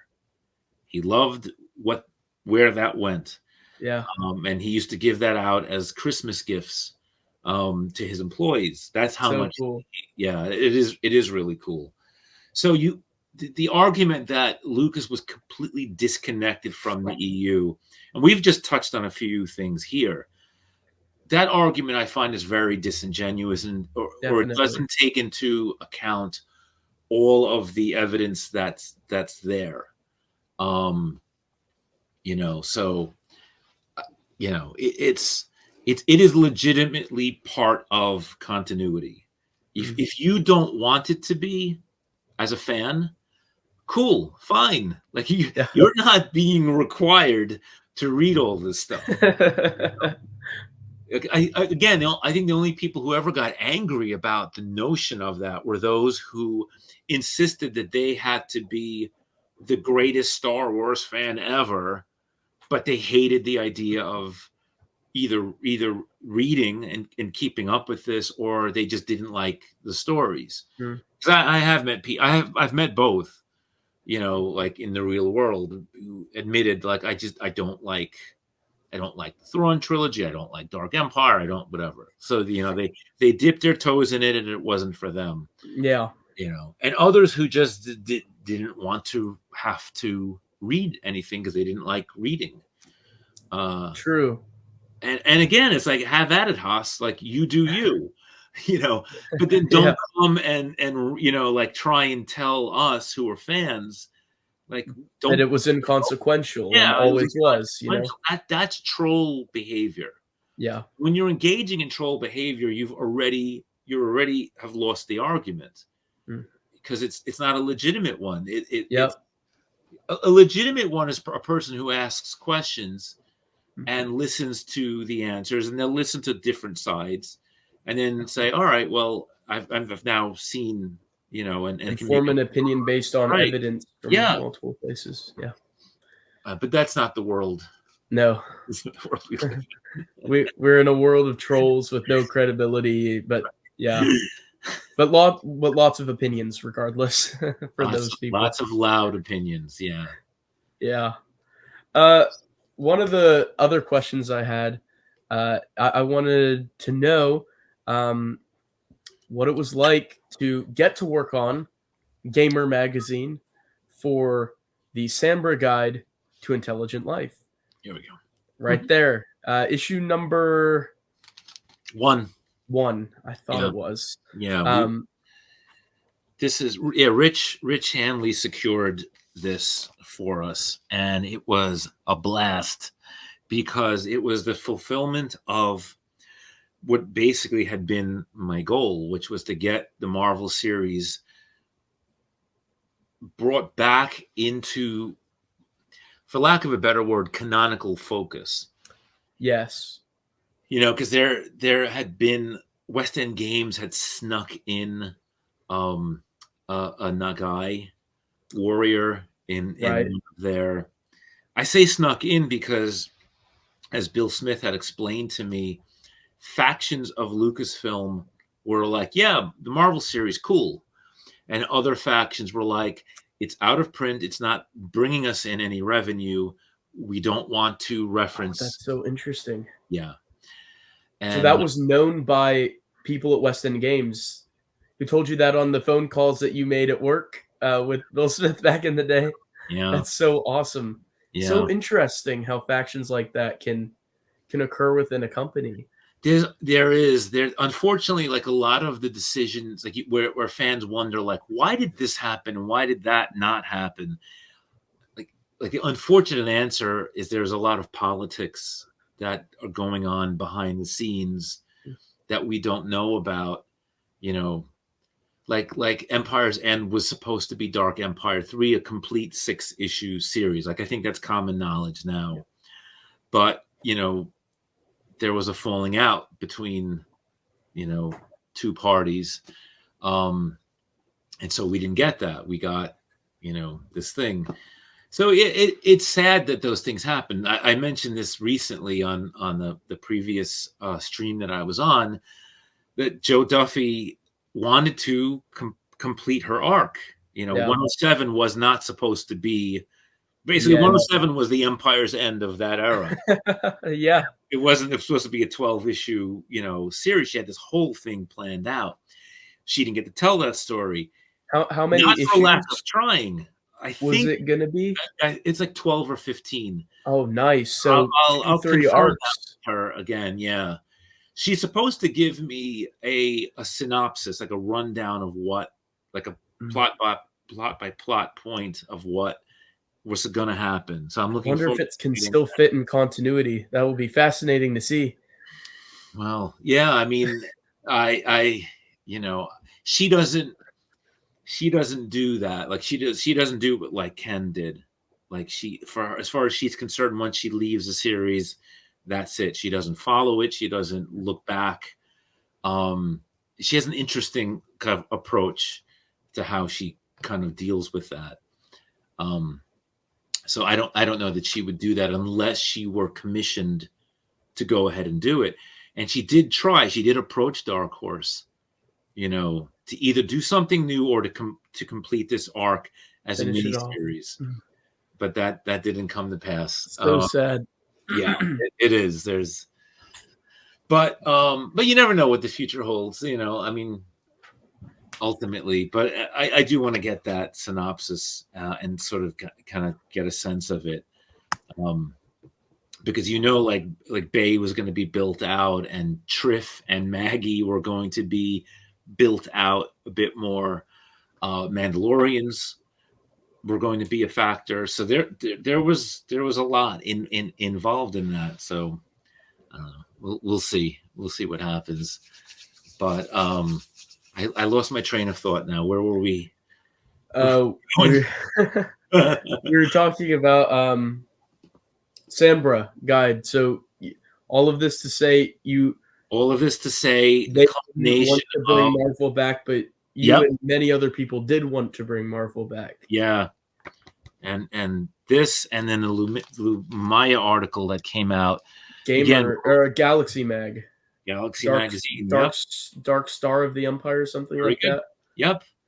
Mm-hmm. Yeah, this was, you know, this was the goal of a lot of us who had been in the SWFA, the the Star Wars Fanboy Association. Nice. Purposely ironic. You know, we knew it was goofy, and that was, you know, that was Jason, that was Abel, that was Rich, that was Dan, that was me, and there was a few other people whose names are escaping me at the moment. But that was like that was our goal, that core group, and it started because we were, well, they weren't getting paid by West End Games because the money was going to Bocce. I was paid, as I've mentioned this story before, but I was paid in role-playing games books. So I got paid, but not published, which was, you know, ironic. They were published, but not paid. And then West End Games went out of business. And so we moved on into different aspects. So yeah, Gamer was that, like we did it. Like we brought Marvel back, you know, into like full continuity. You know, and then Dark Horse started to I sent Dark Horse everything I had. I sent them all of the comics, the obscure ones, including the Ewoks and the droids and the Marvel UK stuff, so that they had the material to reprint. You sent your own personal copies? My own personal collection. Yep. And that's why I was thanked. You'll see me thanked in the small digest a long time ago books. Right. The really colorful set. Yeah. Which were in black and white.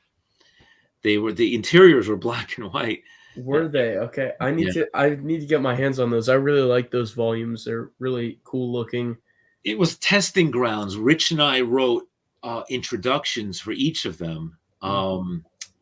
In the long time ago trade paperbacks? Yep. Yeah, Randy chose not to use our introductions. We even had our pictures drawn for that. Like a cartoonist sketch? A cartoonist sketch. Yeah. Wonderful. Yeah. So that it was a whole thing. We spent several days writing those intros. But again, this is the publishing world. Like this happens, you know, like, yeah, it's like he cut the intros, which is a shame, but I didn't care. I mean, all I cared about was that they were back, was being reprinted so that you guys could get your hands on this stuff and enjoy it, and then it could now be reincorporated into mainstream continuity. Yeah, that was like my sole goal, just because I loved them so much. So was there outrage back in the day from some people who didn't like the Marvel material, like seeing Lumia, or I guess I always said Lumia, but Lumia, is that how she had it pronounced? I think she pronounces it. She like literally just told me. I saw the like hyphened out. Oh yeah. I think it was LOOM dash, but I don't remember where it was broken up after that. I think it's is it Lumia? Lumia, maybe. No, I'm gonna have to ask Rich if he remembers, or ask her again. I know she's been super busy, but how again do you pronounce her name? So yeah, Lumia showing up in Galaxy magazine, and then the Samurai Guide to Intelligent Life, the Marvel series in Gamer magazine, were huge strides to this is important in the lore. Yeah. And I know later on there was outrage from some people that they brought her back for Legacy of the Force. So now, like, a further step, these are three big steps in Marvel series matters to continuity. It's so the same. Were there mad people? Yes, it's the same thing that we see now. It's so funny how these things keep playing out, but in different, slightly different forms. Yeah, there was a whole contingent, even in the early Dark Horse days, that was like, Marvel is stupid. It's just about a bunch of talking rabbits. It's you know, it's for kids. It was Russ Manning suffered the same indignation with his stuff. It's like, it's just, you know, junk written for kids. I was like, guys, did you even read any of this stuff? Like, you know, you're throwing it all under the bus, but it sounds to me like you heard somebody say this and you're just parroting it. instead of like actually looking into it for yourselves. Because when I would say, like, when I would reply, usually angrily, like, do you know, like Jackson only really appears in like 3-4 issues, right? 4 issues, and then Archie brought him back once. Yeah. So what are you talking about? Like, Jackson's first of all, he's cool. Like, Jackson's amazing. yeah. Got his figure up there. I love it. I meant to get it and I missed the window. Oh no. Yeah, that happens. I got probably involved in supernatural encounters. That was like morning, noon, night. So it's fun. I love that you have it though, and I love that this whole, like, the what would you call it? Like the renaissance of the expanded universe that came post Disney. Like, have no problem whatsoever with Jackson. Yeah. It's a complete sea change from how the early '90s fans were towards that series. But keep in mind, in that same era, there was a whole faction of people that were like, Dark Empire sucks. The Emperor coming back doesn't work. The artwork sucks. Novel purists too, who just didn't like that it was in continuity just because of that this was the medium comics. So I think some of those fans, if I've heard from some older fans, they would then hate Jedi Academy trilogy just because it mentioned it. In addition to other reasons that some people get. Yeah, But, it's like those factions, they come and then they go. Yeah. It's like they don't stick to it, because they can't wrap their heads around the entirety of it. It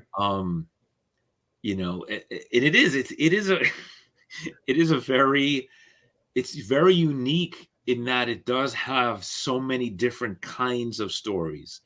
Everything from very serious, very dark, kinds of adult stories to the Ewoks, which are, for kids.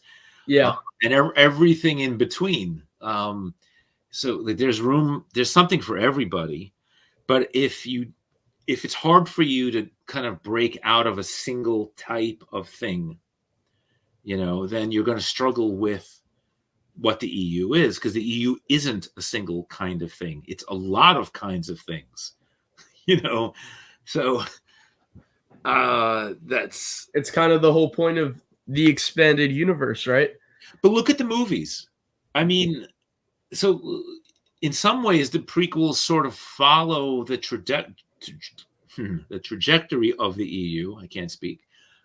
In that, like, Jar Jar is very much for a younger audience, who can appreciate that. The Ewoks movies, but then you have Revenge of the Sith, which is, got killing kids, albeit off screen, but still there. Still there. I mean, so he runs the gamut himself. So doesn't it make sense then that the EU would also kind of like, follow suit and be very different? I don't know. I mean, but again, like, if you came in at a certain age with a certain mindset, a certain book set, then you wanted more of that same thing, and you weren't as open to a Crystal Star, because you're like, what is this? Centaurs and dragons, or It's like, yeah, but that's all already there.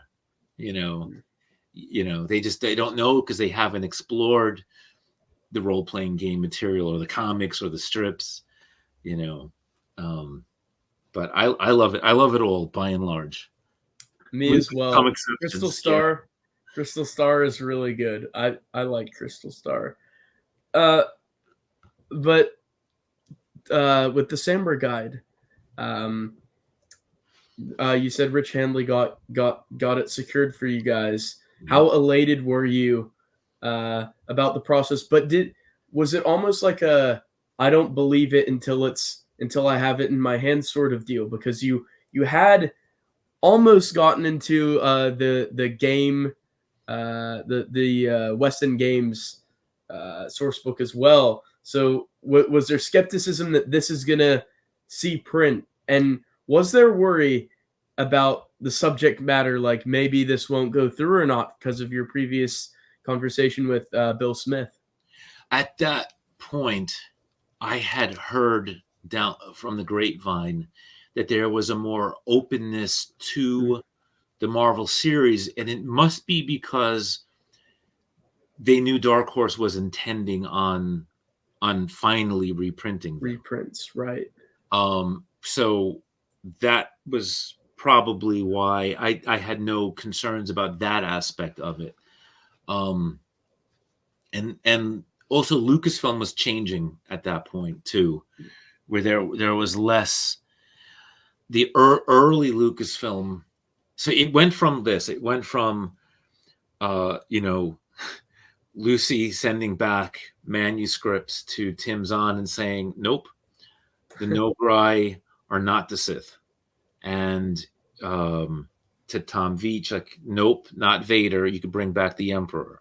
Yeah. It went from being very hands-on to pre-decanonization, where whatever you want goes. Like you want to contradict the movies, you want to contradict the EU, you want to do all of that, sure, no problem. Like, there was almost no oversight, towards the end there. So it went from the one extreme to the other extreme, and right, like a pendulum, just back yeah. And forth. So yeah, the late 90s there were more hands off, but there was also the tier system that was in place was not the GC, S canon. Yeah. The tier system was the novels are on top. They get the most readers. They get the most attention. The comics had been second place, but once video games took off, then it was like the video games really kind of came into that top tier stance.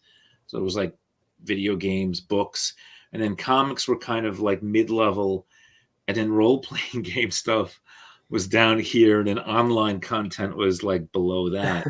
So that was sort of like the attention level that they got, and understandably so. I mean, like with the books, that was the continuation of the main movie saga. Yeah. You're going to get the most meat on a story in a book, rather than like if you're going to read an article on StarWars.com or right. And that's why it all erupted with Karen Travis and Abel having different figures for what, clone trooper production. Here's where he had one very different figure and she had one very different figure. And, like that shouldn't technically have happened.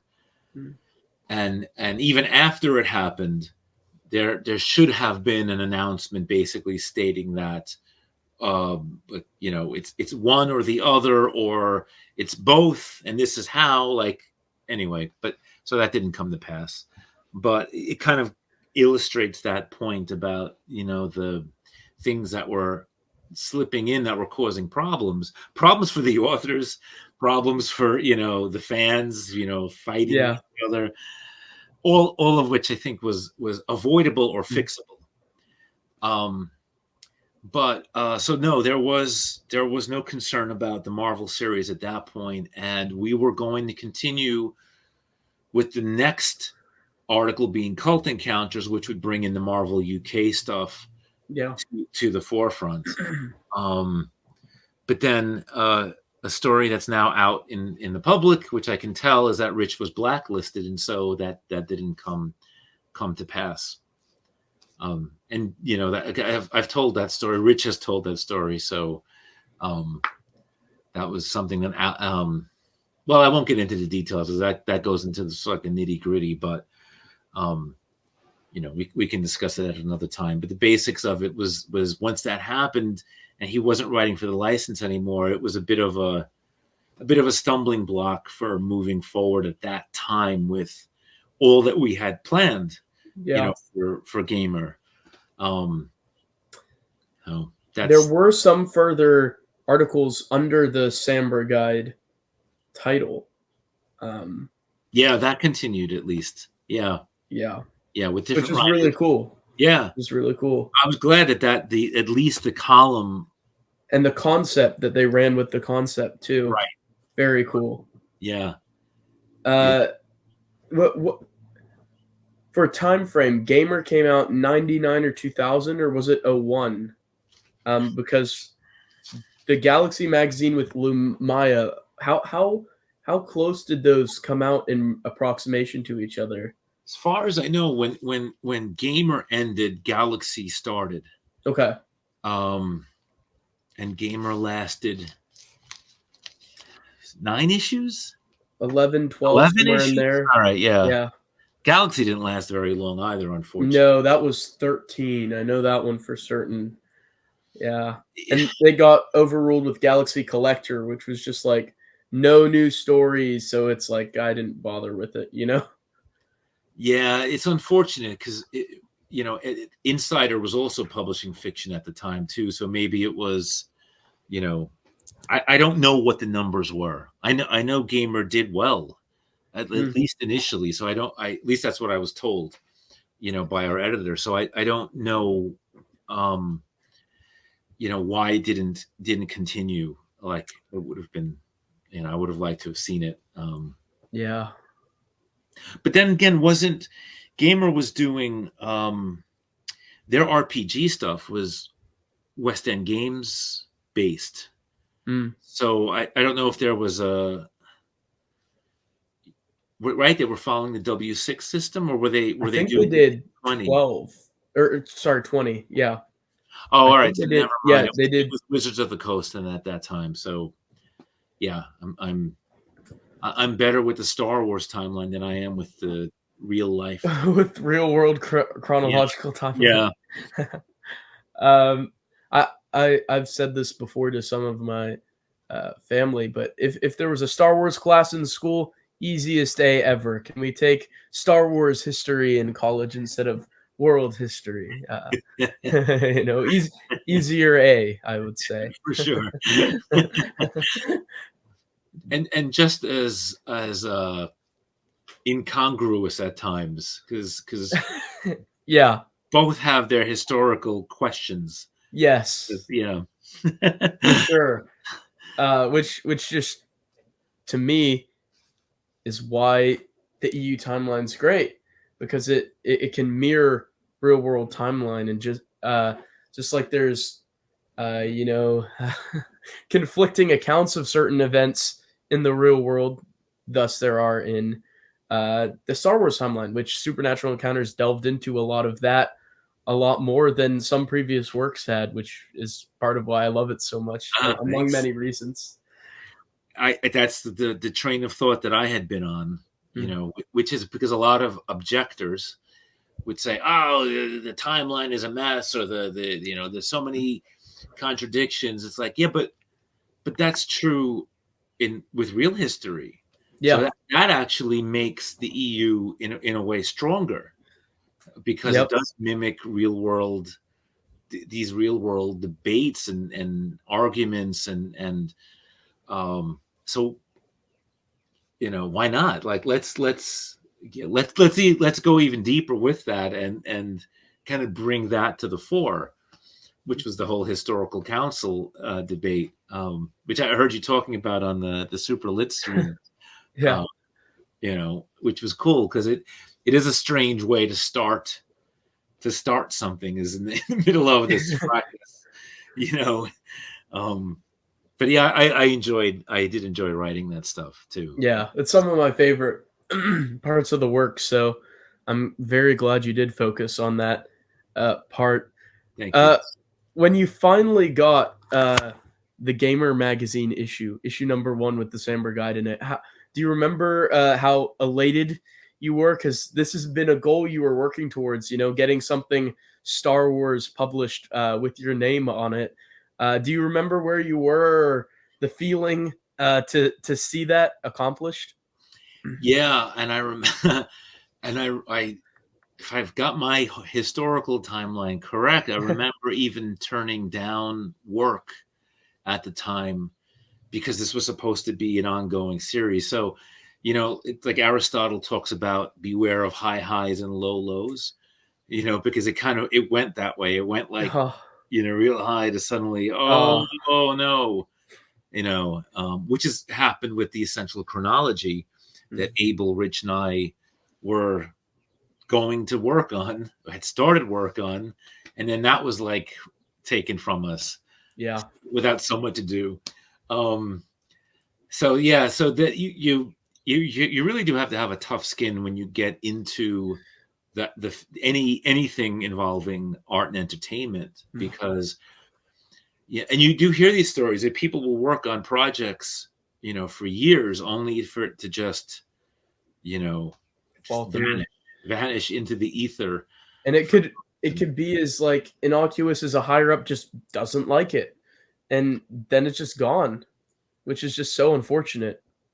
I think going back into his history a bit, in the 1930s, before Universal did their classic monsters, Right. Dracula, Frankenstein, Yeah. the Wolfman, Jekyll and Hyde, the Mummy, many others, they were in talks with Clark Ashton Smith to adapt 2 or 3 of his short stories from Weird Tales. And this stuff was really out there. I mean, you've used the term, which I love, bonkers, like this stuff was really like wonderfully bonkers, like very creepy, very dark, very weird. Yeah. And I think, and it didn't happen because Universal switched heads. So a different president, that guy was let go, and a different president, or stepped down, and a different president came in, who didn't see the commerciality of that. And I think, wow, Right. different Hollywood would have been, with genre fiction, had they started off with stuff from Weird Tales. Like that would have been really wild, I think, but it didn't happen because of a change in leadership. Mm. And we see this happening in Hollywood now all the time. Mm. And I'm still waiting for Coyote versus Acme to come out. And I'm glad that nobody's letting David Zaslav from Warner Brothers, CEO, off the hook.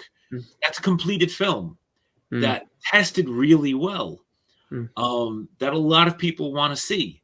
Why is it not being released? And we see Batgirl too. Like, we were told that was completed, and it just vanished into the abyss. And sometimes it seems like these creatives have to supersede their higher ups, like with what is it, I don't even know how to say it, Megalopolis, or however Right, it's said. right, yes, yeah, He's used his own money to make sure that what he wanted out there can be out there. He had that's to take it 100% into his own right. hands, Well, Zack Snyder had to basically pirate his cut, the Snyder cut, Yeah. but otherwise he wouldn't have had it, and we would have never seen it. And love it or hate it, it doesn't. That's besides the point. The point is that none of this should be lost. Yeah. I don't care. I don't care if Batgirl is great or terrible. It was made, Yeah. and some people are going to love it. It's the same case with Willow. I mean, Willow was shown, and then a few weeks later deleted Off of the streaming, yeah. Like you can't, you don't do. Like, I personally didn't care for many of the decisions made in that, particularly the music choices. Mm. I would have cut those out and gotten a proper score put in.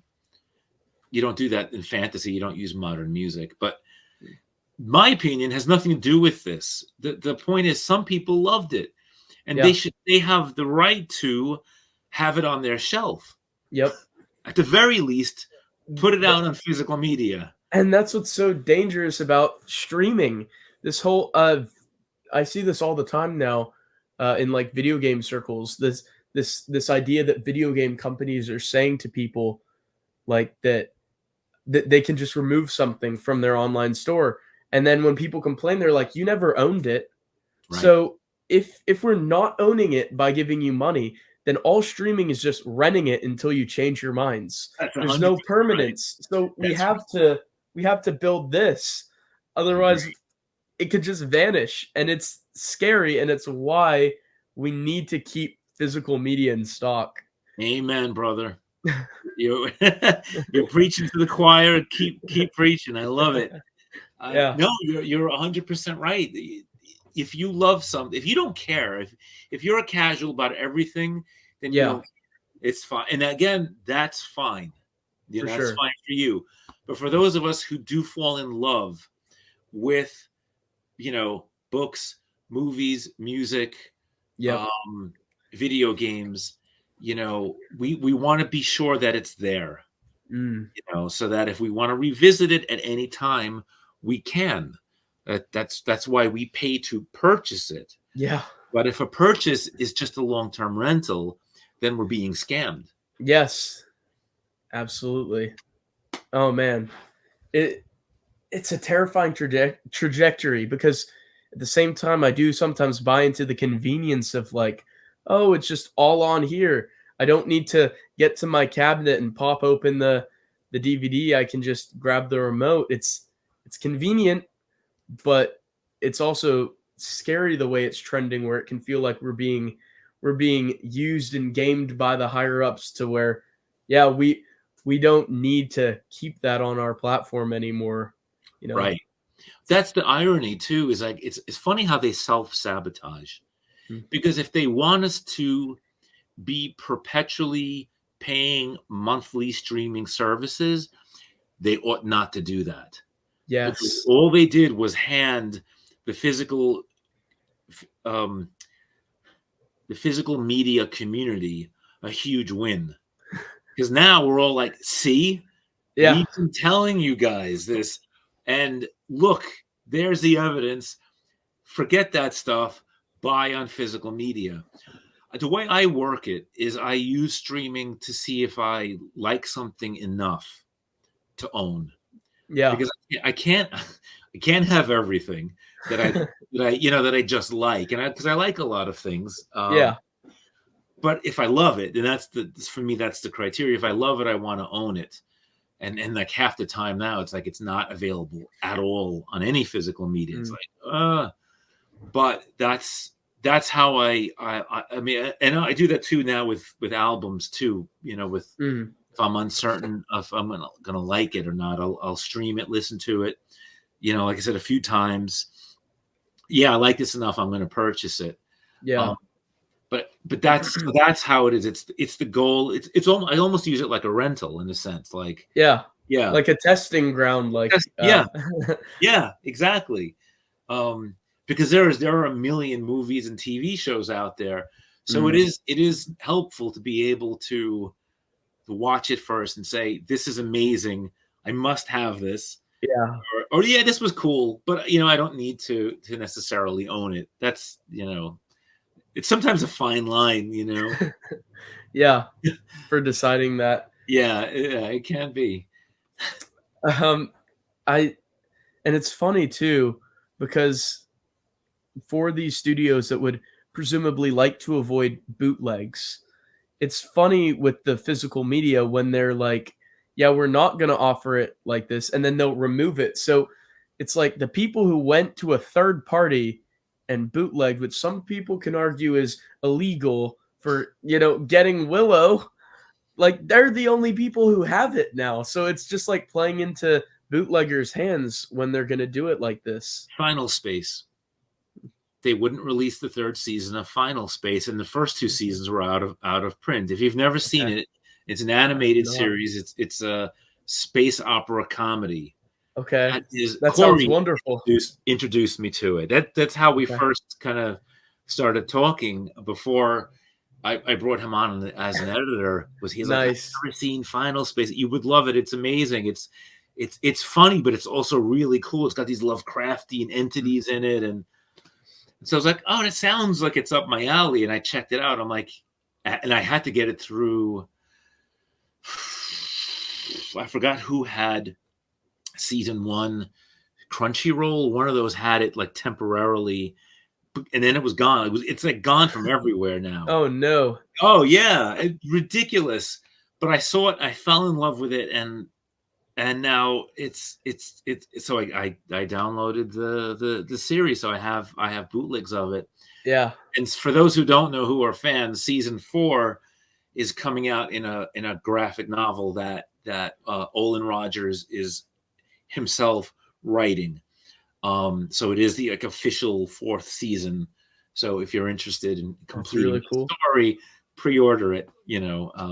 I'm glad he was able to get it out there, the story, in some way. He had to really wrestle with Warner Brothers or Warner Media now, to allow him to do that. I bet. But he doesn't even have access to, it's like he can't even shop around those first 3 seasons because they're getting a tax write-off on deleting it. It's like, how is that even like a thing legally? Like that whatever that loophole is should immediately be closed. Be closed, absolutely. And if we had a functioning government, it would be. If you can just delete artistic expression to save money, that's that just shouldn't be right or allowed. There needs to be another hearing. Lucas needs to go back. You remember he was at an earlier hearing about preserving media and art. Yeah, he needs to go back. They all do, and fight this thing. Yeah. So that can't happen. Because art, I'm a strong believer in this. Art belongs to the public. Yeah, it just does. That's what it's for. That's our culture. That's our heritage. And I'm not against the copyrights, for the life of the author, until it can then enter public domain and everyone can enjoy it. Domain, yeah, that's right. So totally. Yeah, it's an interesting topic. It is, man. Yeah. Back to some of the questions I had on a slightly less huge topic. What inspired you to start the website? One of my favorite websites, if I type in S on my computer, it fills it in cool. Because I go into it all the time. What was the thoughts for starting the website? When did you start the website? I have 2 years in my head, but I don't know if either are correct. It was early. It was like 93. Wow. Because it started as pen and paper. I would make pen and paper, and then have to update it when new stuff came out. Yeah. And then it became typewritten because I got an electric typewriter, and so then it became that, and I would like make carbons, so I had copies to distribute. And would you send them out to people? Oh yeah, I did. In fact, would? Wow. Yeah, I'll tell you that came a little bit later. So when my buddy Carl got like a computer and printer, I was like, "Ooh, I'm if it's okay, I'm spending a few nights at your house," which I did. Nice. And yeah, it was fun. I was literally up overnight just transposing what was on the hand typed copy to the computer, so that I had now a database of it that I could more easily work on and then be able to print it out. And so our first, so it was did Tammy come with us, or was it just me and him? It was Carl and I when we first went to Icon, which is in Stony Brook, the first like big convention. I met up with Tim Zahn and I met up with Mike Stackpole, and I gave them physical copies of this timeline. Now, at this point, I had already been giving it to Dark Horse. So Bob Cooper of Dark Horse was literally paying me in comics for timeline, which That's is amazing. crazy. It's amazing. It is. I didn't expect that. That's because he's like a very kind, just a really kind guy. I love Bob Cooper. He's wonderful. And Ryder Wyndham followed him, and Ryder Wyndham's also a wonderful human being. He's another one I owe a phone call to, because it's been a long time since we've talked. But so I gave it to those guys, and I one of the first conversations I had with Mike was, you put Throg in that first X-Wing book. Throg was from the Star Wars in 3D comic #1. Right. Which blew my mind. I was like, dude, thank you for doing that, because A nod that's to the Blackthorn comics there. Yeah. I was like, that's what it's all about. Like, that's the continuity. And the reason I gave him the time was because, well, here's where the Marvel comics fit in case you're going to be covering this era. Yeah, Mike was great. Mike was awesome. And Kevin Anderson, who I had dinner with like a year or 2 years later. He had dinner with me and Rich, and Rebecca was there. Oh, that's so cool. Yeah, Rebecca. She doesn't do cons anymore. Yeah. Unfortunately, but she was very sweet. Yeah, her and Rich's wife hit it off. Meanwhile, we were like kind of like peppering Kevin with with questions. But Kevin's fantastic. Absolute gentleman, just really nice guy. But it was the same thing. Like, Kevin would reach out because he wanted to put in the Young Jedi Knight series, he wanted to put Score.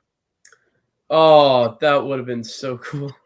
But as was pointed out to him, Score was dead.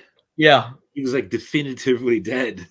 So it was like, I mean, it's one of those moments where it's like, we saw, do you see the body? And it's like, can we really bring him back?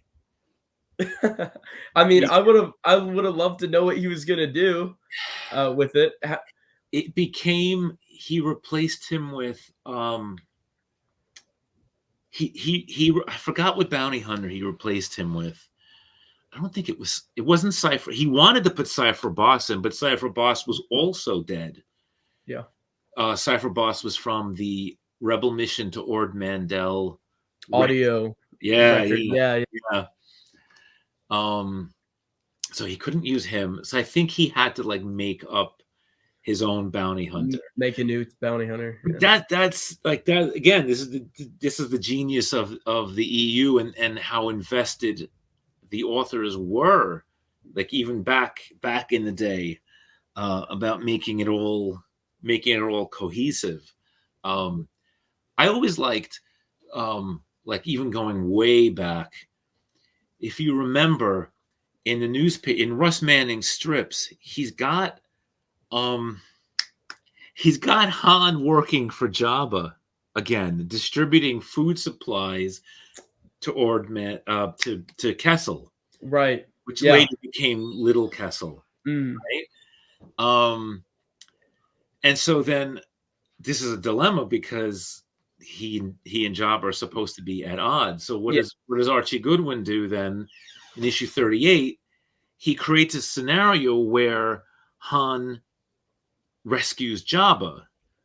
Of course, now it's not Jabba. It's not Jabba the Hutt. It's Jabba the Hutt who's Mosep Benid. Yeah, small T. Right. Or no T. Right. On the end of that. Yeah. Right. And so he rescues him, and so Jabba cancels the debt against him. And so now that story can fit continuity-wise, the newspaper strip one, because of the fact that Archie was on top of this stuff.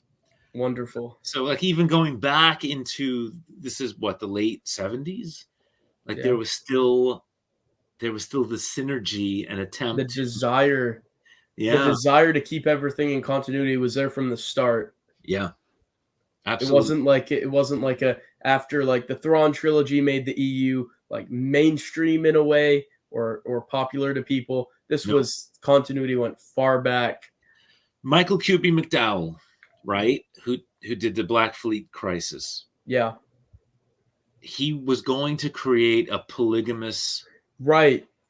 Yeah. Wookiee society, and Lucy Wilson sent him the Wookiee storybook Yes. from I've heard that story. 1978. Amazing. And That's incredible. I love which that spun off from the holiday special. So I've got to ask you opinions on the holiday special because I unironically and ironically love it. it. I love the holiday special. I think it's so cool. Well, what are your feelings on it?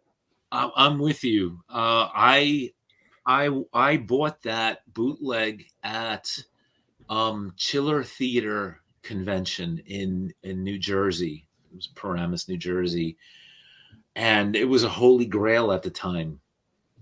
And Lucas did not have the hammer or the time, so I got a copy of it. Yeah, there we go. Sweet. I love it. Yeah, that's it. That's it. That's the one. Let's see what I have of that. Do I have it here? Oh, bear with me as I figure out where I stored that. Is it? Here we go. Is that it? No, that's So the bootleg that you got from the convention was your first experience with the holiday special, so you didn't catch it live back when it was out for that short window?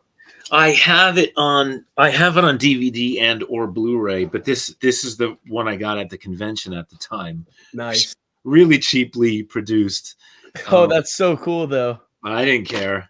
There's nothing even on the label. It's just a straight tape that someone made. Yep. That's amazing. And I was thrilled to have it. Yeah. And I still think they should release it. Put it on 4K. Who cares at this point? There might be a window of that interest with how they put out the Story of the Faithful Wookiee Golden Book a couple years ago, which was from the cartoon segment. Like, that gives me hope that maybe some people are showing interest in the material at least. I don't know where I put it now, but did you pick up A Disturbance in the Force? Oh, the documentary. Yeah. I've not watched it yet, but I'm really excited to. Same here. I have it. I haven't watched it yet. There's a Blu-ray that they have on the website, if I recall. I got it. I'll need to get that. Yeah. Is it still available, I hope? It is, as far as I know. Okay. It was I only got it about a week ago, so it should still be. But so it's part of it is part of like the history. I mean, it came out in 1978. You know, how embarrassed can Lucas still be? You know, I mean about it. I mean, yeah. It's decades and decades old. Yes, I mean, again, like Lucasfilm keeps leaving money on the table with like not releasing certain things, not releasing extended editions of the films, not releasing the original versions of the films, not releasing Droids and Ewoks on Blu-ray or 4K, not releasing the holiday special. I mean, there's gold to be mined here if they would but put forth the effort to do something with this. They have basically an infinite money pile with the EU and all the stuff there. It's just like we're waiting on the right corporate person to get in the position to exploit that well.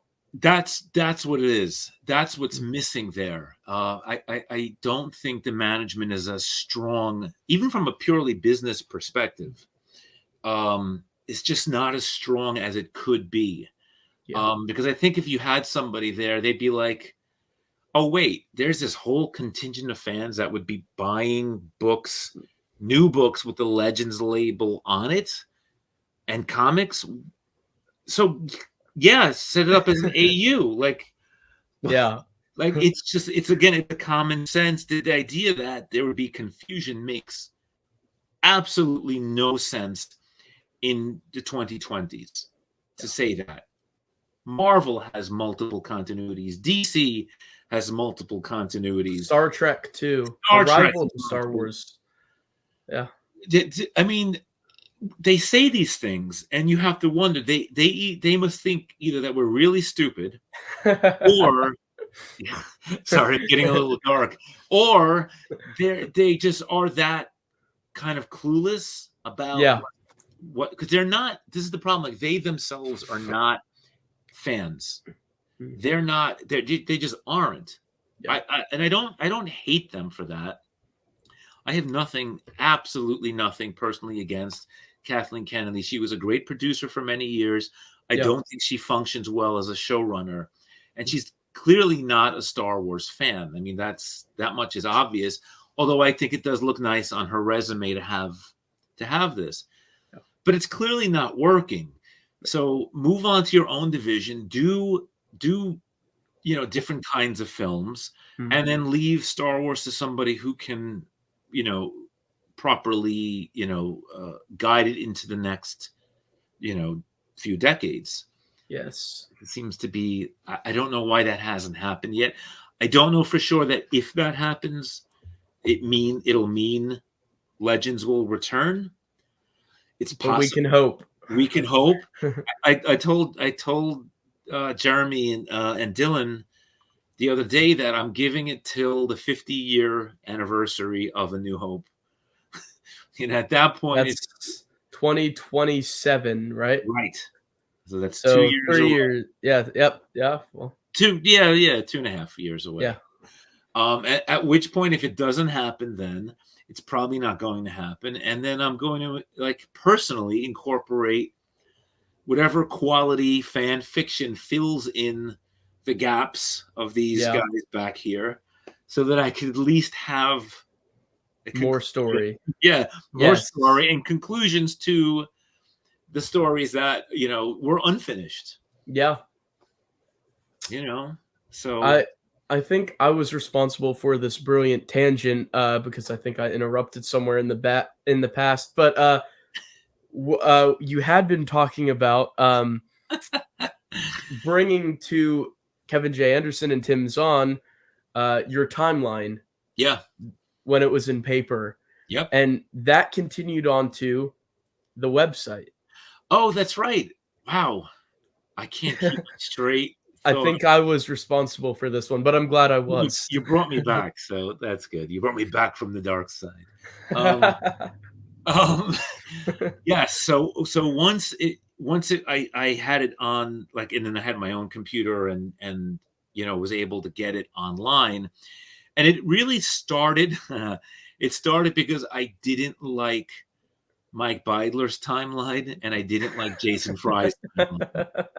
And I did tell them, I'm like, I was like, Jason, how could you leave Splinter the Mind's Eye out? And then Mike, why are you mocking the Marvel series? What are you doing? Oh, I love it. Yeah, you love it, but you're mocking it. Like, what's that all about? And then Rich Handley had a timeline at the time under his Card Safe headline. I had issues with that one too. I had issues with the three main timelines that were out at the time. I was like, well, clearly I have to make one that has Splinter and has the Marvel series, unironically, but also they didn't have.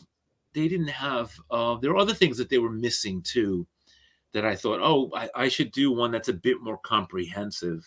And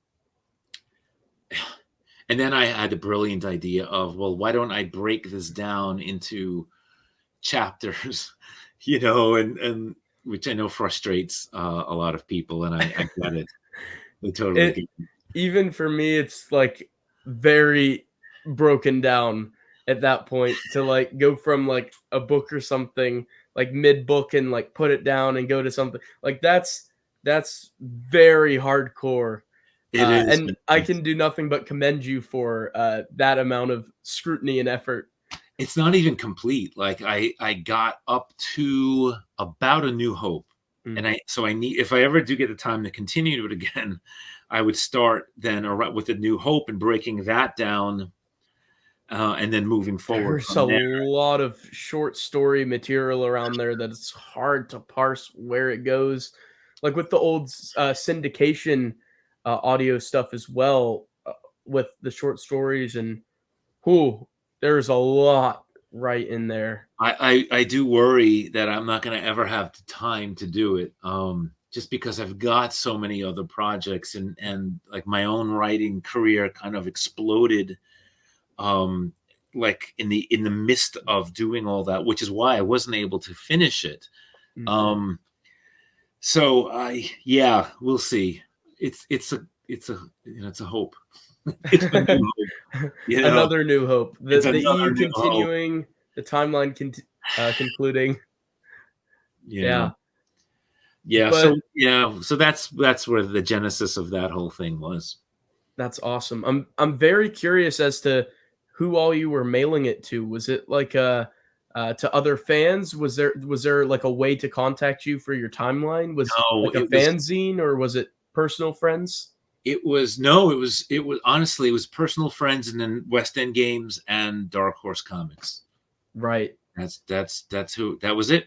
And so And sending then in when these I met physical the volumes, authors, yeah, yeah, yeah. and this led to creating the website itself in around what year would that have been? Hmm.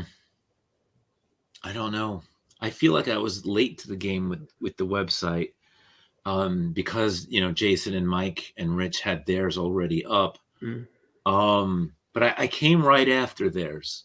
And then a bunch came after me.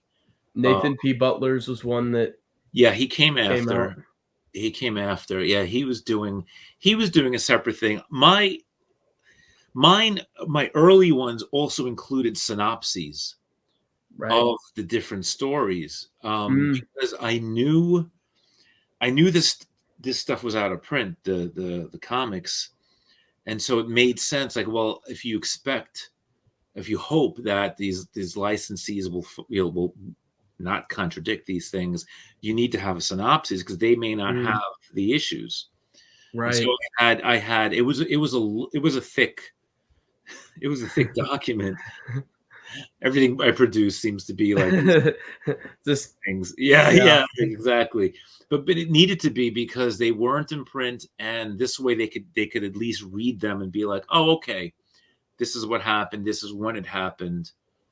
We can proceed from there. I don't know. I don't know how helpful it really was, in the long term, but at least in the short term, it felt like there was a goal of, yeah, we're going to eventually Come around to the Marvel stuff around and to the yeah. Marvel stuff. Yeah, that was the idea, and they did. It took a while, but they did. Yeah, and in a very big way by Legacy of the Force. How excited were you to find out about that? Super excited.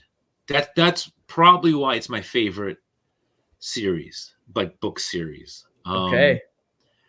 I love it, and I know I've heard the complaints from people about why they don't, but none of that bothers me because Me neither. Lumea came back. I mean, she's back. She's the major villain of this. That was tremendous because she was still out there. Yeah. She was always still out there, and she was always such a cool villain. I mean, she apprenticed under Vader. She had Right. an awesome outfit. For Um, sure.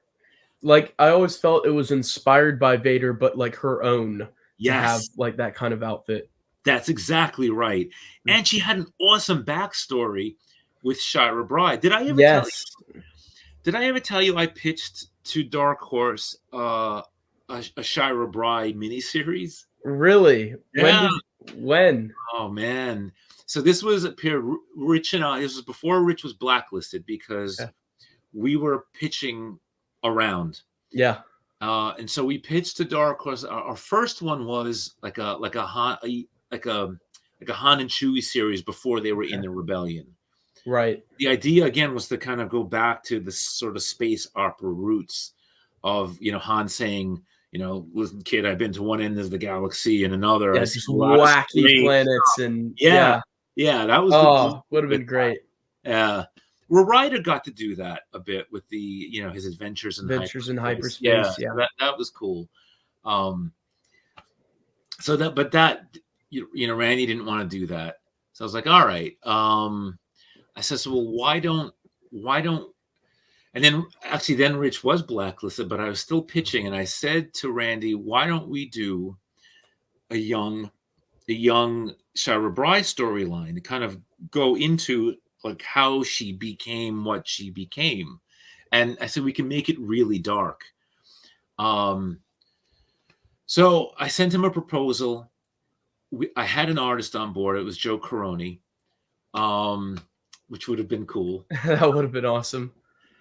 How long did you envision it? Like just a mini series of 5-6 issues? Yeah, 4? I started off. I was like, well, it could be like a 2-3 issue series. But then as I was developing it in my head, I'm like, more like a 5-6 issue series. Yeah. So I let him know that, and he's like, all right, well, let's return to this idea when the Legacy series finishes. Mm. And I did. I approached them again afterwards, but so that would have been 2009 after Legacy of the Force. Yeah. Yep. Yeah, this was around the time that I was, had begun Supernatural Encounters for Hyperspace. Yeah. So I was fine. There was a couple, I did the Lady Tarkin story at the time for Hyperspace. Yeah. Yep.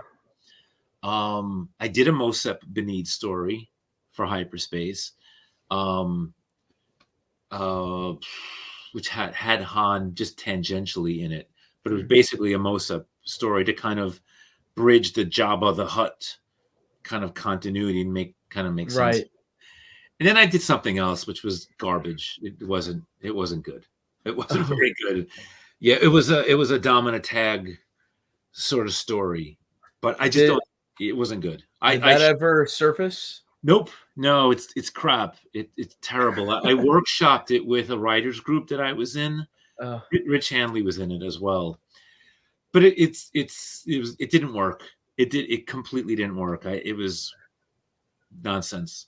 So so it will never see the light of day. No, I don't know where that is. I don't want to know. It was you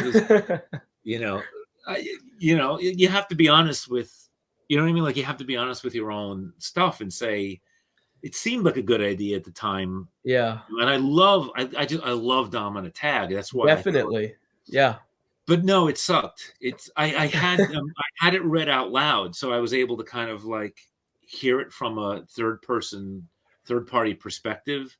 I was like, no, this really just doesn't work. And then it died. Hyperspace died, so that was. I really like the idea of that because I really like the Lady Tarkin story. I think it's one of Matt Wilkins' Tales from the Galaxy volumes of. He has a first draft. Okay. What I put on the Discord server was a more recent draft. Right. That I had done because it did need work. That one definitely needed work. And I think there are still one or two continuity things that need a little touching up before it's ready. So what's in Tales from the Galaxy is an earlier version then? Yeah. He's got like it's a first draft. I mean, it's okay, but it's not. I thought it was good. I enjoyed it. Thank you. So the idea of a dominant Tag story in that kind of style sounds really appealing. Hyperspace I love Hyperspace for what we got from it, but I feel like the potential wasn't fully realized. Like there should have been dozens of writers with new stuff every week to just really maximize it. And we did get a lot of good stuff. That was Pablo's plan. And he reached out to a lot of us, Dan and Abel and Rich and Jason and a bunch of others. Michael Kogi too, I think I heard as well. Yeah, that makes perfect sense. To write new stories for this thing. And I had sort of even like preceded that when I approached him to say, hey, can we get Cult Encounters out there? And I've got this idea for Supernatural Encounters. he was like, "This is what I've been planning." Yeah. Like, he was excited to have this be a forum for new EU content. Yeah. That's why it didn't matter that Supernatural Encounters was going to be as long as it was. As it was. Oh, I'll put it out in installments. I was like, dude, you could put it out on paper towels. Like, I don't care. I'm just excited that that's like pretty much what I exactly said to him is that I don't care. I'm excited to like get this because this thing is burning my brain. Yeah. The idea really was just like, because I saw it. I saw that main story, which was the beta version, which was released, is still the main story in the big one. The only difference is that the big one has all these vignettes, from the ancient past. But the central story is all the same, just a little slightly better written, and with more dialogue. Because I'm a better writer, now than I was in 2008 and 9. But it would have been cool. But the Clone Wars thing took off, and management at Lucasfilm changed, and hyperspace was suddenly not something that was interesting to them. Everything had to be centered on, not to give you guys another reason to hate Filoni or the Clone Wars, but that was a big part of the reason why hyperspace started to just suddenly go until finally it was just stopped altogether. Which is so sad, but thank God to people like Eddie Vanderhygen and a few others who had the foresight to preserve the exclusive content, because otherwise Lucasfilm never provided that. Fans paid for that. Like they paid a price, like a physical money price to have access to that. And it still gave us a lot of short stories that are pretty valuable to us. I think there was one that finished up some of the Adventure Journal stories on there. I mean, there was one that there was a continuation of Galaxy of Fear on there with the kids there, and established that moved them towards being Jedi, which just some really, really cool stuff that we got out of those short stories. I just wish it had been fully realized, like kind of how you're talking about. Yeah. I'd like John Whitman to do an adult Zach and Tash. Would be great. I have asked him, it's like, if you've got extra time on your hands, I said it would just be for the fans, but people would love it. I would have loved to know what they were doing during the Yuzon Vong War. Like, if they'd gone around with Uncle Hul would have been fascinated by the Yuzon Vong, where they come from, who they are, the implications. So going around trying to study them while being hunted by them is what I think they would have been doing. Like gathering information while having their lives on the line. And maybe they're also connected to Luke's Jedi Order. So they might have lightsabers on their belt and they're exploring their force powers as well. I just think that would have worked so well. I agree with you, particularly since the Vong they fall into the horror genre. Yeah. It would have been a nice adult continuation of the Galaxy of Fear series, which was a young adult horror genre. So, yeah. That's the thing, for as many things as we got, there's always more, that we could have gotten. Yes. A galaxy this big with, all these tens of thousands years of history. Mm-hmm. There's people say, "Oh, you already had this whole thing. There's no more stories to tell." I'm like, "Are you kidding me? There are so many more stories to tell. It's endless." You guys are working on short stories on Nick. Yes. Nick Blue Ken, who got me this shirt, by the way. Nice. Thank you. You're calling him Blue Ken because of the Thrawn cosplay at the event. Yep, yep. And the great interview you did with the two Kens. Thank you for watching. Awesome. Absolutely. I love both of those guys. Both super good guys. Yeah. Yeah. So he's doing Tales from something that should have come out. It's the kind of absolutely thing. Yeah. So my story is about Bull's Roar because I thought he was the most visually interesting looking. We know from the EU from Pod Racing Tales that he was a singer. So what I thought is he's let that go to his head. And we knew that he'd won a couple times pod racing as well. So he's a star pod racer.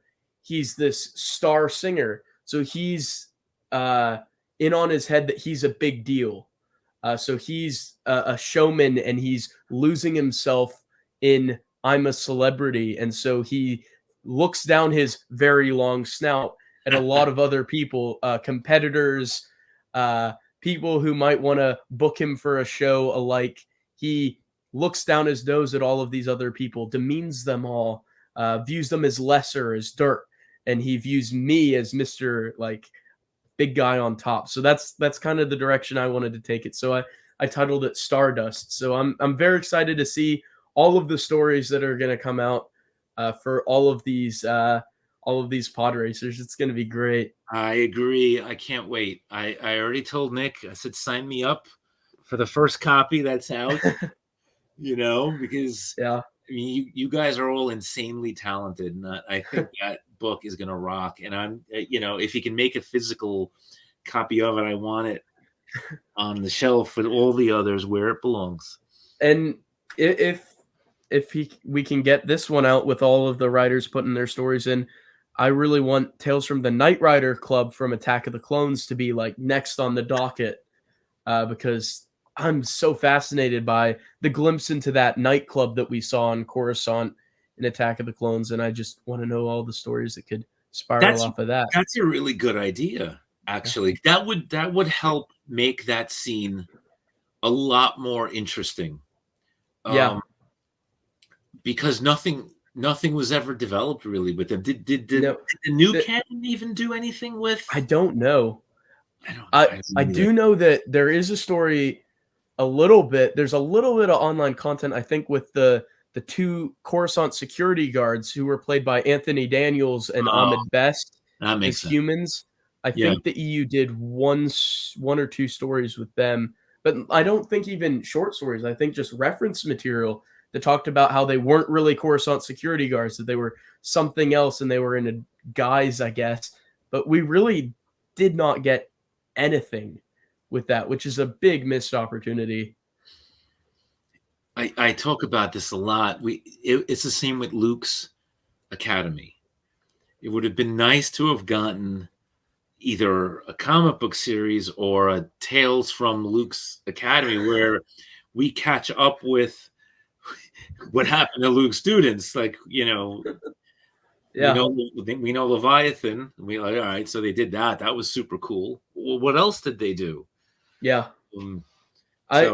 A great story, I think, would be like laundry day at the academy, all the robes getting washed and the chaos of so many students having to wash so many robes.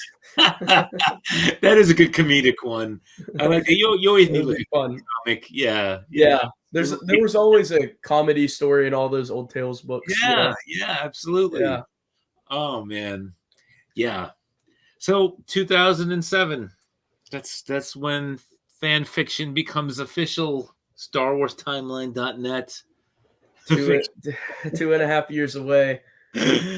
Hopefully we'll get something else. I mean, it would be great. We need even Marvel issue 109. If you just want to play it safe, since 108 sold well, we will take literally anything. I mean, I consider the story of the Faithful Wookiee Golden Book to be basically new EU. I'm with you there. Yeah, 100%.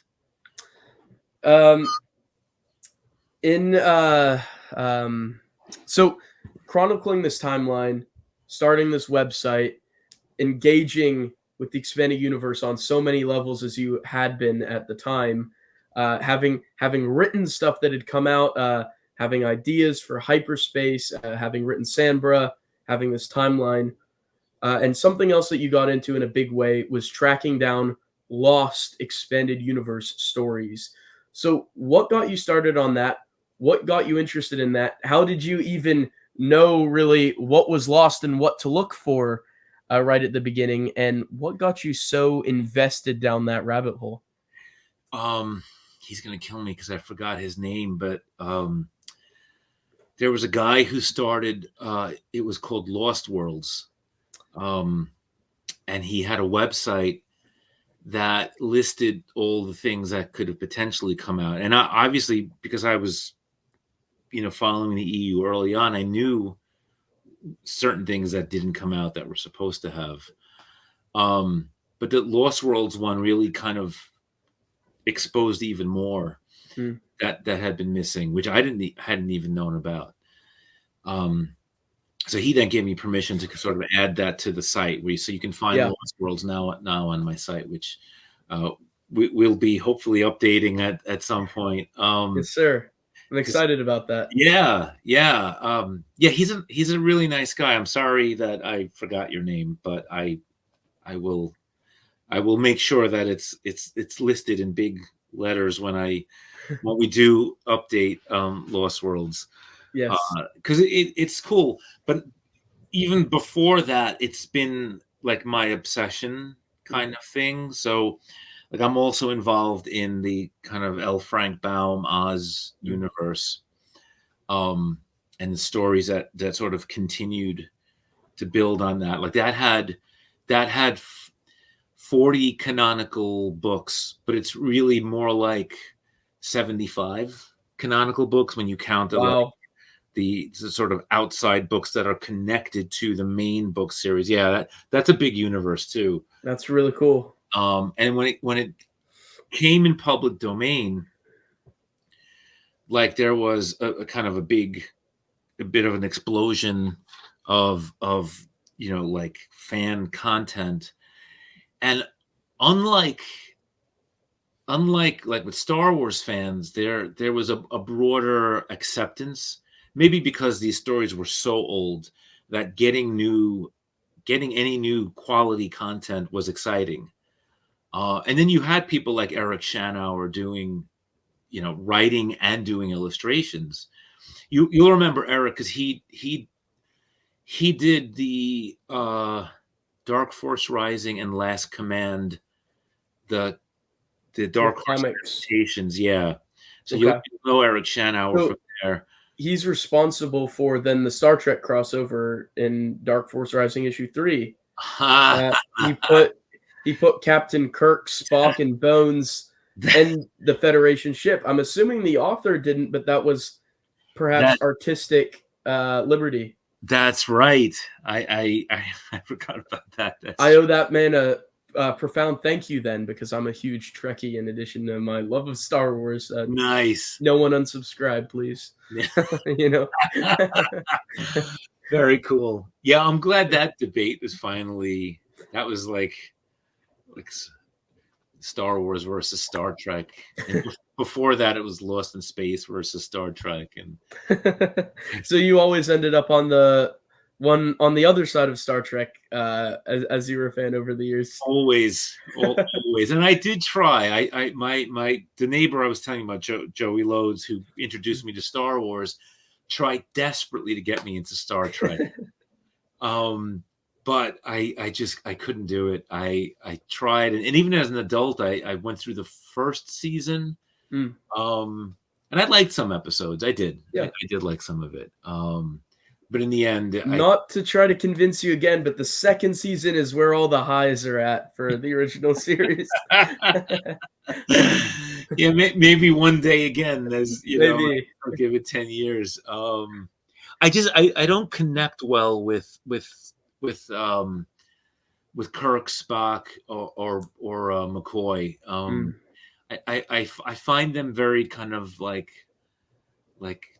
one or two dimensional. Whereas with Lost in Space, like I love every character.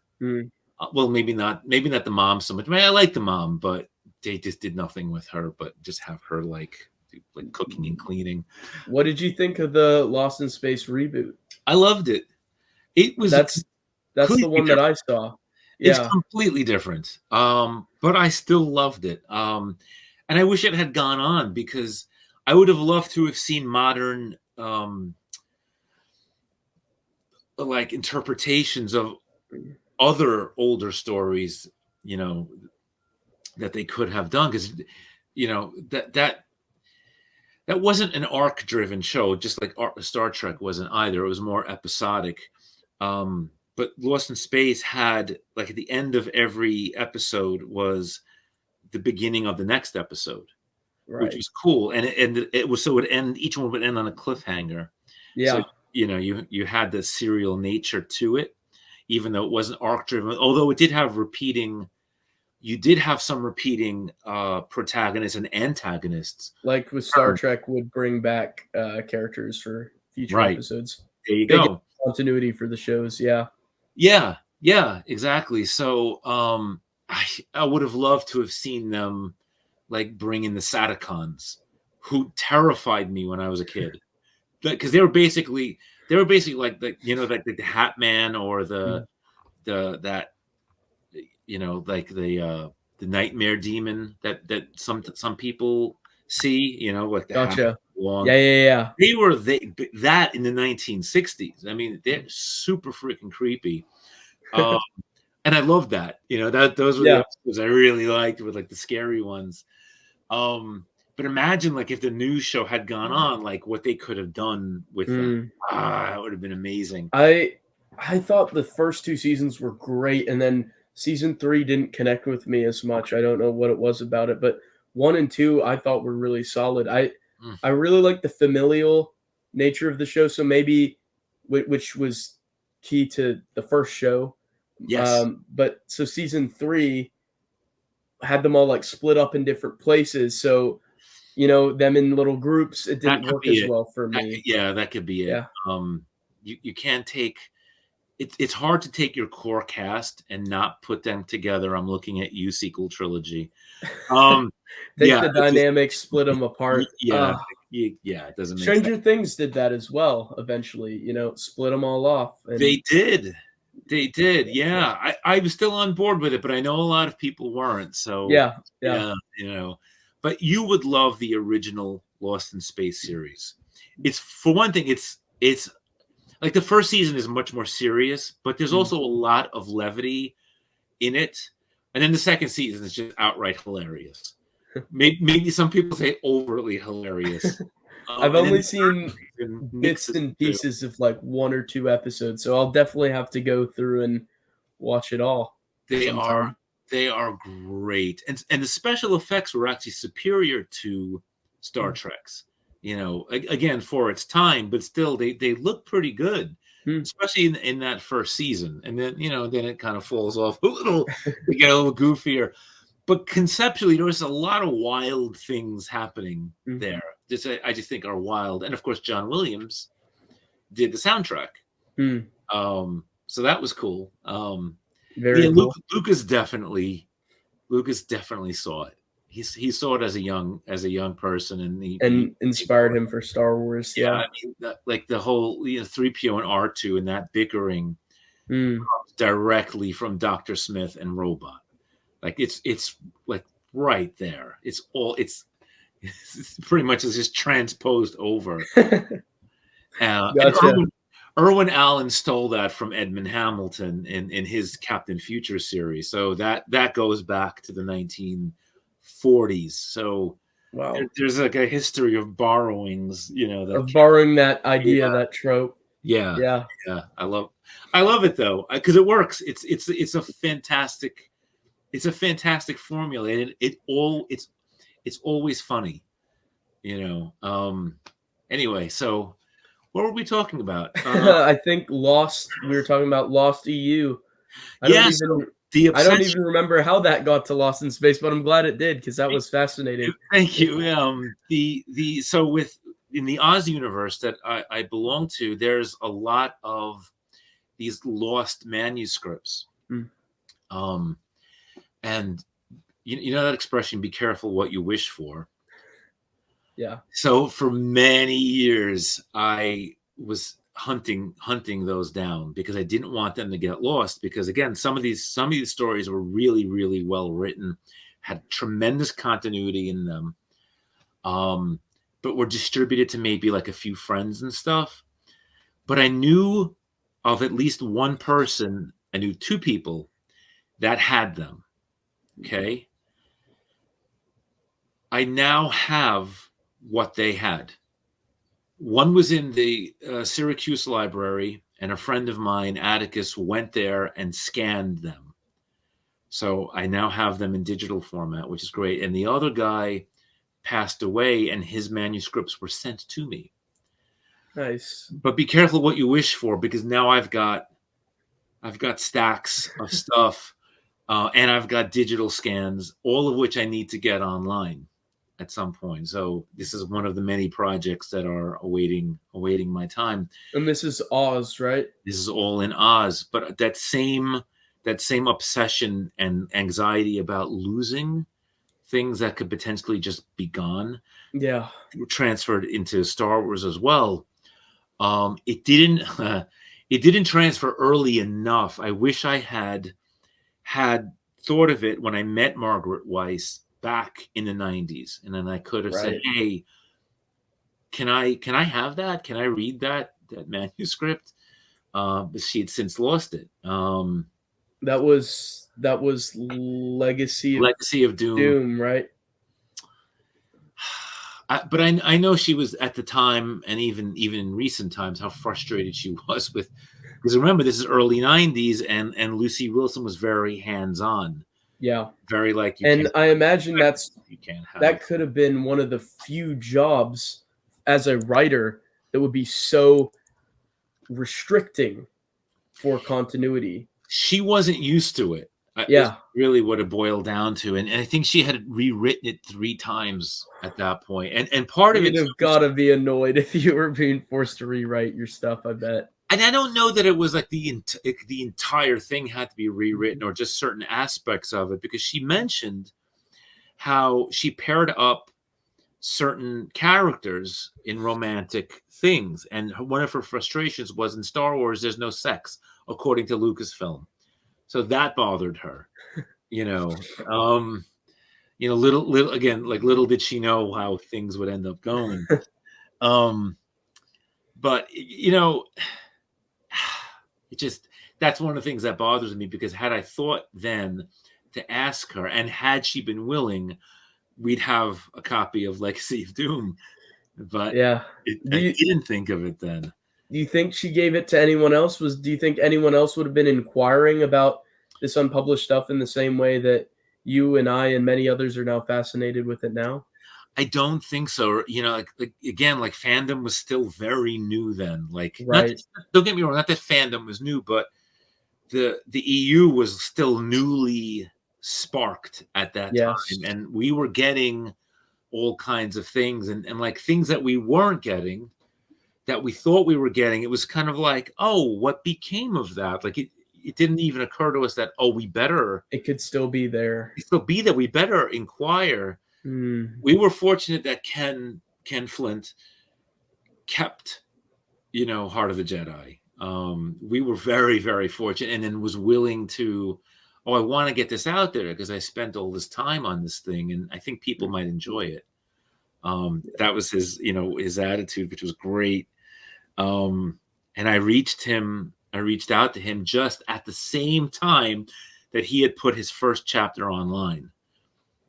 So it was like it was meant to happen, Yes. It was the force, ultimately that brought us together. And at that point, I had already released Ryder's third adventure. Yeah, the big switch. The big switch. I've got that printed out in a paperback up there. I need that. I don't have a physical copy of that myself. I think it's in the wrong size, though. It is. It's slightly too big, so I didn't put it here because otherwise it would be sticking up. Yeah, slightly could irritate me, but it's pretty close enough, and it's pretty cool. It is very cool. And so yeah, and the Adventure Journal 15, 16, 16, 16, 17, 18. 17, and 18. Yep. So so I already had those up. It's funny because I really never thought that cult encounters and supernatural encounters would be joining would be joining Yeah. it is funny, but I guess it's appropriate in some respects, that it did, because that's now become a repository for for lost EU, and also like losing, in the present sense, like losing EU, which you've Yeah. been tremendously helpful in helping me to find, which is true, because you're like, oh, what about this? Oh, I forgot about that. Joe, what about this? Oh yeah, then we should get that up. That's cool. What about this? I forgot about that too. Because there's a lot of these little bits of EU that were published in obscure places. Yeah. That will the next generation, it'll be gone. Yeah. And maybe there will be a copy on eBay, or maybe there won't, or maybe it'll be $400. Yeah. So it's it's a shame in a sense, but it falls on us. I feel the responsibility. It falls on us to make sure that it's preserved in some way, shape, or form. And I'm pretty certain that some of this stuff will in 50, 100 years be lost in the same way that it going unpublished would be. So the Force Commander Field Combat Manual, in 50, 100 years, there may not be records that it existed, right? So in this, we're like, for some people might be like, oh, what's the big deal? It was published. It's out there. Well, I don't think it always will be. Not in the same way like a mainstream novel or comic would be. So despite some of the stuff that was published, rather than being unpublished like Legacy of Doom or Heart of the Jedi, it's still going to be lost eventually if we're not careful with those super obscure stuff that you can't find anywhere, 100%. And look at even some of the mainstream things that went out of print in recent years are commanding these ridiculous prices on eBay. Like Missions or Episode 1 Adventures, or that's full young readers' novels, and you just can't get it cheap. This is why, so you were talking about, we need new management at Lucasfilm, because somebody needs to say, oh yeah, we can make some money by putting these into omnibus form and getting them out. Oh, yes. And they're good stories. Like they're actually love really good. Episode 1 and Episode 2 Adventures are really good. You wouldn't know it because of the screenshot covers, but they're really good stories. Some people I don't think check them out because it looks like it's just a retelling of the movies. So get some original artwork for it. I need to see the Cavern of Screaming Skulls stat, and it would be great. Didn't Natalie Asplund do? Did you see those? I think she did. She did artwork for it, like fan art. Her stuff is amazing. She's a Canadian illustrator. Nice. Yeah, she's trying to get into animation, and her stuff is incredible. I have no doubt that she will. But that's so these are the kinds of projects that if Lucasfilm doesn't do it, that kind of falls on us to make sure it's kind of still out there. And I feel bad, particularly bad for those who live in other countries, because they struggle to even get some of the comics or books. Yeah. So I don't know. I feel there's responsibility, and I'm glad that others do as well, to kind of help in that regard, to just make sure that this stuff doesn't get lost and vanish, because that is what will happen. Yeah. 100% that is what will happen. Especially the new frontier that's opened up that Chris Nelson really was the pioneer of, with the obscure RPG third party stuff that you and Nick Ken Nick have taken taken the opportunity to go out and document. I have a bunch of them in print media, but they're just so expensive, and there's so many of them. I have them down here, but Nice. a Okay. lot of them over here, and they're great. They're really cool, but it's expensive to go track them all down, and so this archive that's being built is really really good. Well, it's Chris and another guy who prefers to keep his name sort Okay. of anonymous. Super nice guy. Vaughn. His screen name I think is like Vaughn. Yeah, Yes, yeah, yeah, yeah, I know yeah. Vaughn very well. He's super nice guy. Super nice guy. Super dedicated to this. And it's us. So it's like these are the people who are going to make sure that these things survive. And it's a matter of survival. And if you have the passion for this universe, so anyone who wants to help out, reach out reach out to Brennan, and he'll hook you up with the forums that are working on, whether it's translations, which is a big thing because a lot of these are in French, Yeah. German, Spanish, probably some other languages too.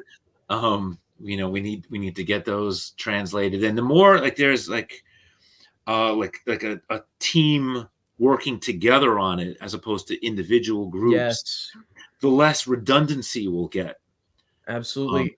Concentrate efforts to be one, because if there's a lot of people doing pieces, that's not beneficial in the long run. So even though sometimes like people can have differences of opinion on this or that, but really combining our efforts, I feel, is important to making it easier and making it more concerted to do it as one group.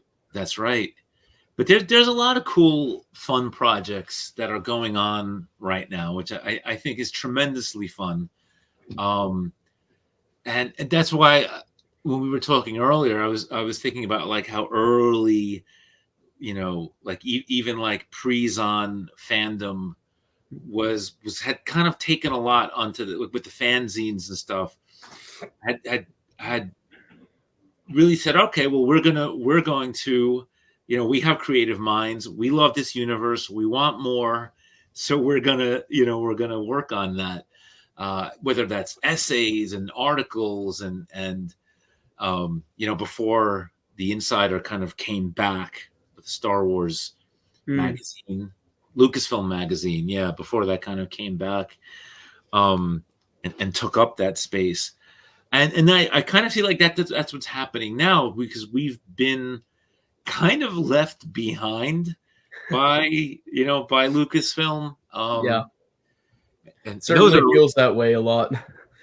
those early years were rough. It felt like a breakup, where I'd go in the supermarket and I'd see magazines with Star Wars on it, and I'd get, for a half second, I'd get excited, be like, oh, that's right. Yeah. It would be like seeing pictures of like a partner with their new partner or something like that. That's exactly what it felt like. Again, which sounds weird to outsiders. Yeah, but it totally makes sense for us, I'd say. Yeah. It's like, I used to be with them. Like that used to be. And I didn't get it as bad as you guys did, because I didn't, of course, come into fandom until 2017 when I discovered the EU. So like it was already gone. So I didn't get angry until I'd been reading it, and then I was like, oh wow, I have lost a lot. The further I got into reading it, it was like the more frustrated I was starting to feel. Yep. Yeah. It's like, oh, wait a minute, we never got to get this or this or this. Yeah. Why? Why, George? Oh man, I feel like hundreds of thousands of people at this point, if they'd been in the room, would have, grabbed his hand, grabbed the pen, and stopped it from happening. Hundreds of voices. How did Obi-Wan say it? Like hundreds millions of voices cried out in pain. It's so true. It's so true. in the stuff that you were touching on for some of this lost stuff that you were working on getting back, one that you mentioned was Heart of the Jedi, Yep. which was arguably the biggest deal of all of them. Heart of the Jedi really put, I would say, Lost EU on the map because the unpublished adventure journals were out before that, but there wasn't really much to do about those from what I observed. But Heart of the Jedi was like an explosion of like, wow, there's a lot of stuff that we could uncover that are like this.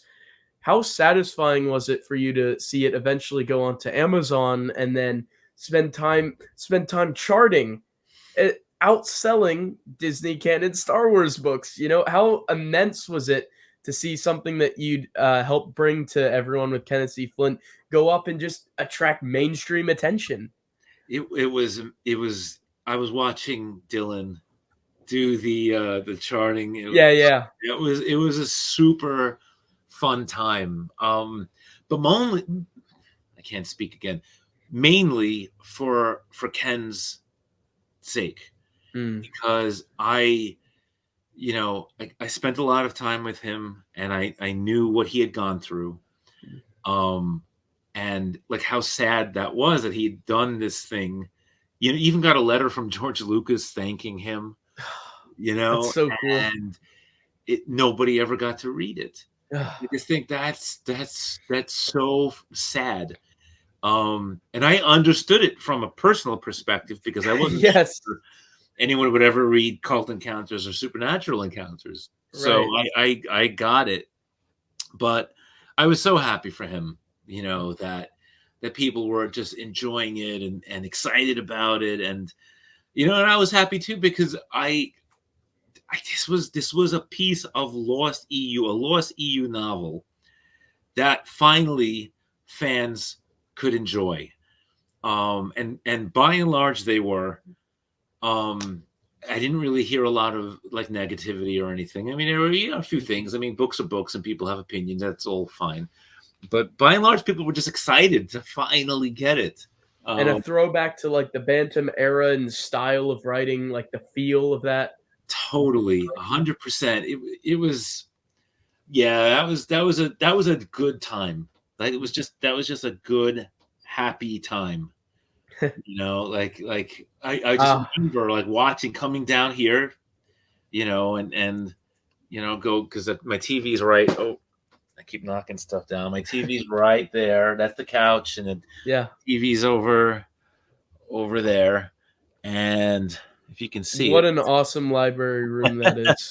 Man. and so that's where I would be, and Dylan was charting it, and people were excited. Um, that's yeah, it's a beautiful thing, you know.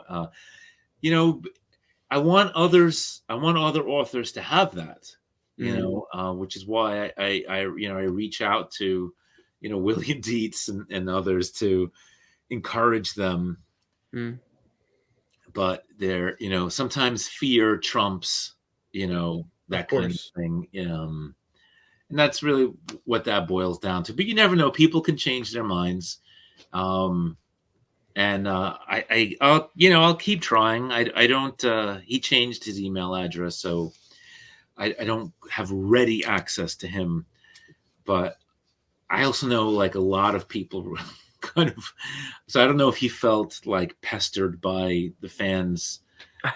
You I can know, imagine a lot of people were reaching out to see if they could get it. yeah, yeah. So I don't know. We'll see. I mean, hopefully, it just still exists and hasn't gone the way of like an old hard drive that's lost because Sure.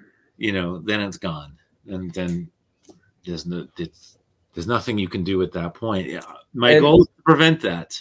what's insane is some people, some authors, it seem like don't realize how big this would be for the fandom and how embraced the work would be. I I saw some people told me that they'd contacted Michael Jan Friedman maybe years ago at this point about Nightfall trilogy and stuff like that, and he was very like dismissive of it, like, oh yeah, I have it might still be on a floppy disk in my basement, not worth the effort to find.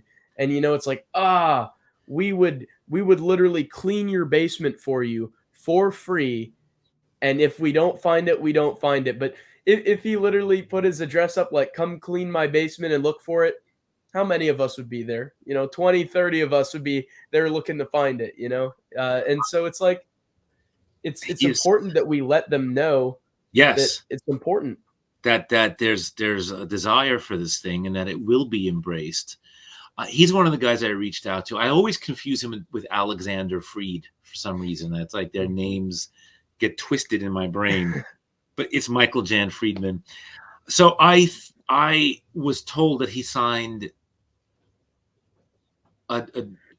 he got paid and signed a do not release, like, Right. ever, Yeah. which is very strange because I don't know any other EU author that was asked to sign something like that. Yeah. So interesting. It's very interesting. So yeah, that's gone completely. Unless it leaks, like that kind Yeah. of thing. Especially now that, I mean, there's no EU that's ongoing anymore. So, but yeah, he's not gonna break contract. But in the case of William Dietz, he didn't sign that. He just envisions, it's like a catastrophic thinking, kind of like worst case scenario that, oh, Disney's gonna sue, but they're not. That's not, as I've tried to explain a few times, that's not been the case. They know, Lucasfilm knows of my website and what I've been doing. They have for years. I mean, I don't know how many people know this, but I mean, I sent Pablo Lightsider. I mean, so there's still a kind of relationship there, although it's not what it once was. But that's not going to happen. So the fear is unfounded, but fear has a way of kind of taking hold. And he's an older gentleman, and doesn't realize that the contracts don't exist, forever, like perpetually. It was for if they publish it, then, but they didn't. I don't know. Yeah, but and then there's Karen, does she have it? Does she not have it? Yeah. Christy Golden, doesn't she? There's a lot of like that. There's a Blood Oath as well with Elaine Cunningham. Yeah, that's another. So I don't know. We'll see, but at least we're working on getting I'm working on getting the Hungarian Han Solo translations out. Very excited about those. Thank you very much. It's a slow work process. on those. Yeah. I had to take a vacation from any heavy work. Of course. Yeah. Very well earned. Very well earned. Thank you. With all of this stuff, something that I always wonder is, like, does Lucasfilm have it archived somewhere? Do they have records of drafts that authors sent in? Do you think they'd have any kind of thing like that, even if it's not necessarily something they share to the public? Like, could Legacy of Doom manuscript still be somewhere in a lockbox in a vault somewhere? That kind of thing. Like, that's do they have this very good question. You would think that they would, right? I mean, yeah. They I am in touch with Lucy Wilson. If you remind me, because I have an atrocious memory, I will reach out to her and ask if she's aware of these things still existing somewhere.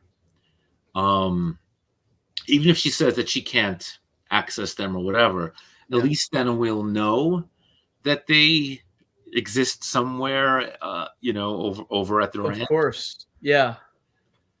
We'll see. But so, yeah, please remind me, and when you do, I'll, like, tomorrow or something, and I'll shoot over an email to her. Because I just hate the feeling of being like powerless. Like as some of these authors get older, you know, some of them will eventually pass away, and it's just like I hope that it doesn't go with them and never see the light of day. So it's just like it's a hope that you have that like maybe someone else has a backup drive somewhere, you know? That that actually reminds me. I need to follow up on something else that Mike Sagpole is helping me to potentially track down from an author who did pass away, Yeah. whose heirs may have the manuscript. He was asked, early 90s again, he was asked to write a Godfather Star Wars story. It sounds so good. So he wrote a Godfather Star Wars story and submitted it. And then Lucasfilm turned around and said, "This is too much like The Godfather."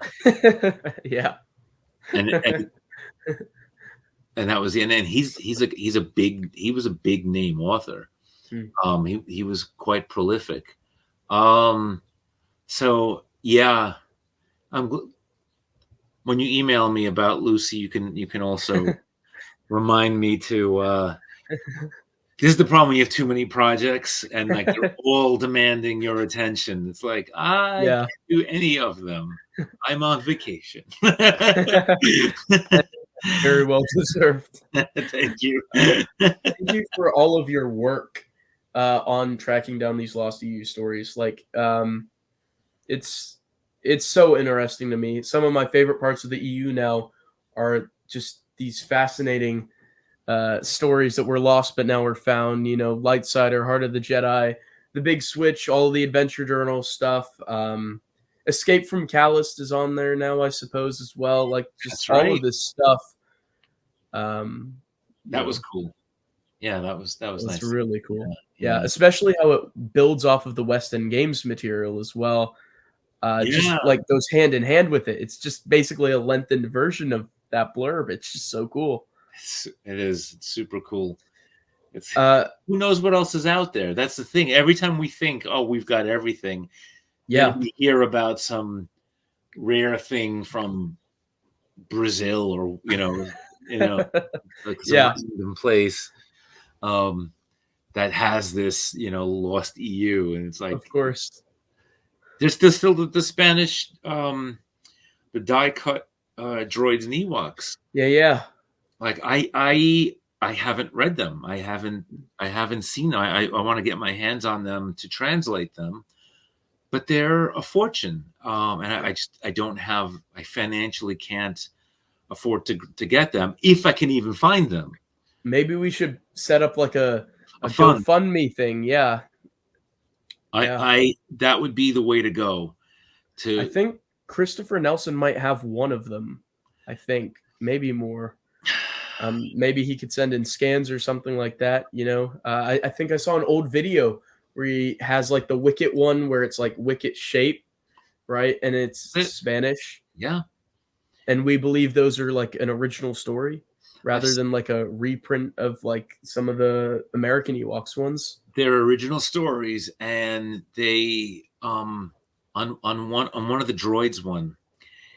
You know how like in the animated series the droids went from what was their first masters were depends on what order you actually put them in, because I've seen them go in the other order based on some of the ancillary EU material, but that's a conversation for another time. But so it was what the Tosh was it Jan Tosh and Thal Jobin. Thal Jobin, and then they were with Mungo Baobab. Yeah. Were those the only two masters that they had? There was also the story where they went with the prince, but that was kind of wrapped up in Mungo as well. And then I sometimes get it confused because they had a couple other masters in the comics and the My Comics as well. That's correct. Had a couple other people in the mix. In the die cut books, they're with one of their other masters, and they meet back up with. That's so cool. Which is I love that. And original art to it as well. and original presumably. art. Yeah. Oh man, So yeah. that's our GoFundMe project for for the For the future. future. Yeah. Yeah, absolutely. Definitely want to get those. So I think there's 4 Ewoks ones and 2 Droids ones, or is there more? I thought it, I thought it was 4 and 4, but you could be Okay. right. It could be 4 and 2. Maybe I'm incorrect. Yeah, but see, I this could is very well something be. else that needs to be solidified so that Mm. we know, We when know for sure what's out there. what's out there. So yeah, like I said, lots of fun projects. So like, there's still reason to be engaged in this Yeah. fandom. Which which do you prefer? Do you prefer like the lost unpublished stuff like Lightsaber or Heart of the Jedi, or do you prefer the like translation projects like with the My Comics and with the Hungarian Han Solo books and now these Spanish Ewoks and the German Ewoks comics as Uh, well? Which do you prefer, like the, unearthing? the translation ones are the hardest. Right. Um, they're just the hardest because the people who wrote them didn't necessarily see the films in English. Mm. They might have seen them in their native language. Right, right. Very different kind of experience, completely. So the translation projects are always a bigger challenge. Even for like little stuff like the German Ewoks comics that are presumably shorter in length, like it is intensive to translate from one language to another. That one, oddly enough, isn't, because for whatever reason, the author definitely knew their voices. Like, he knew how they spoke.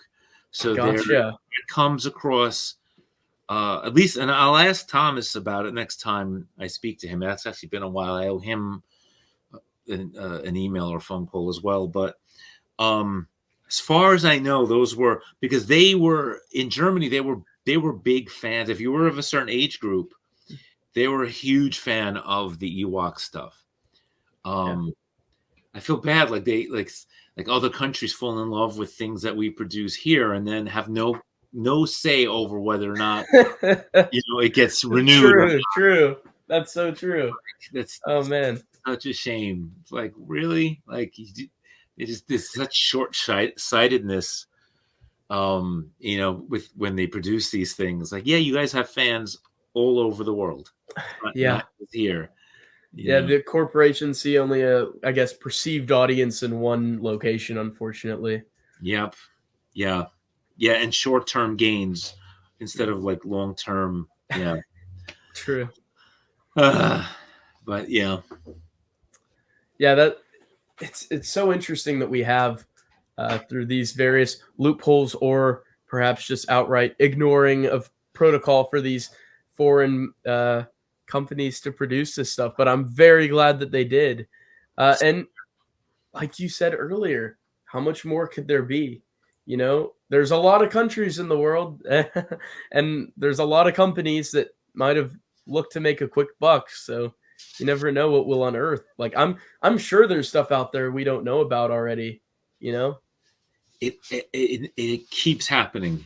Every time I say we're done, it's something else is unearthed. Yeah. That's fun. That's part of the fun, I think, is that, we don't know.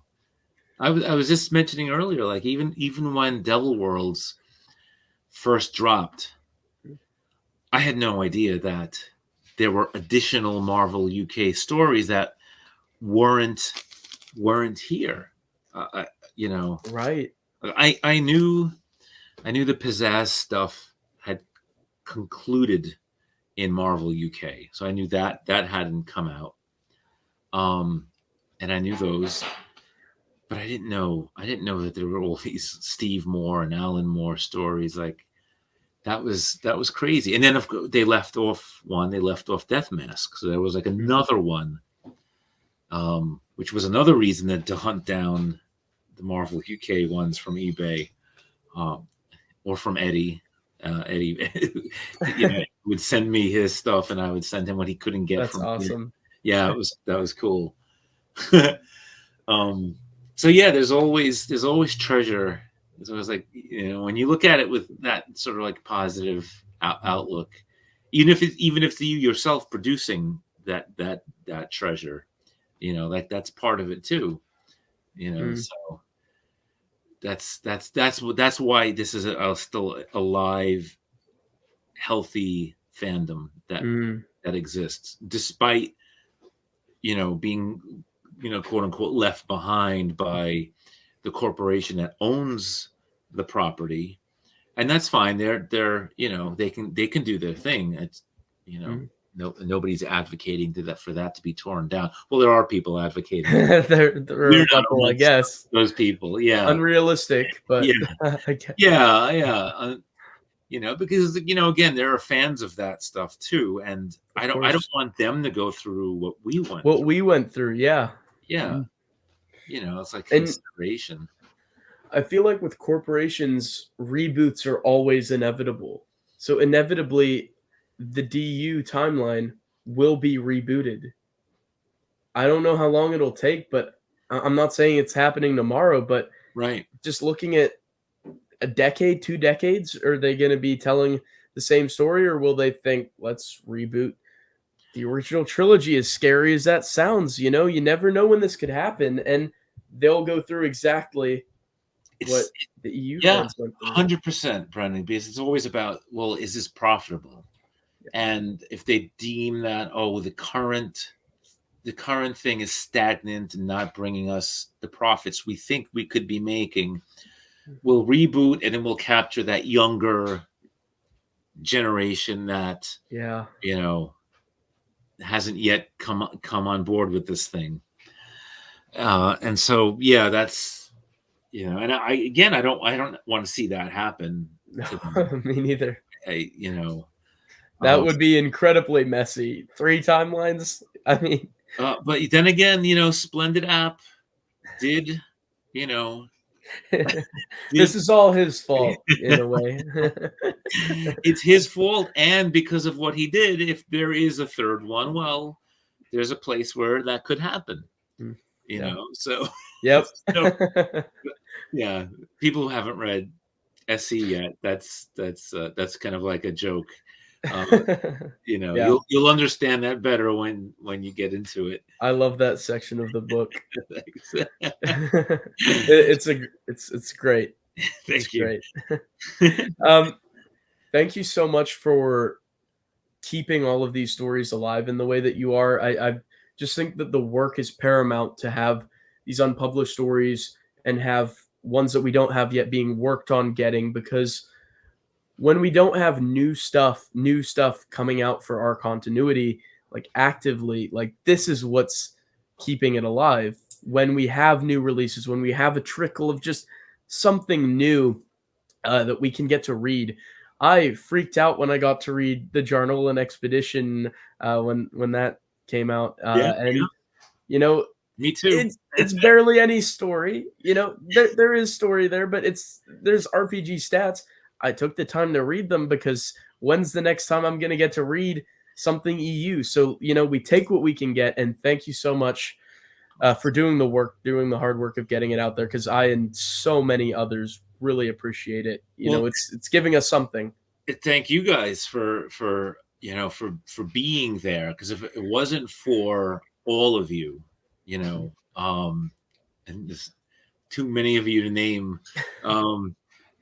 for fear of leaving somebody out. But I mean, if it wasn't for you guys, like I wouldn't, it'd be hard to do, because then it's like, well, this is like your private, project, and no one cares. But there's a whole lot of people who do care about that, and and if you don't, that's fine. That's cool too. But like for those who do, we keep this thing going.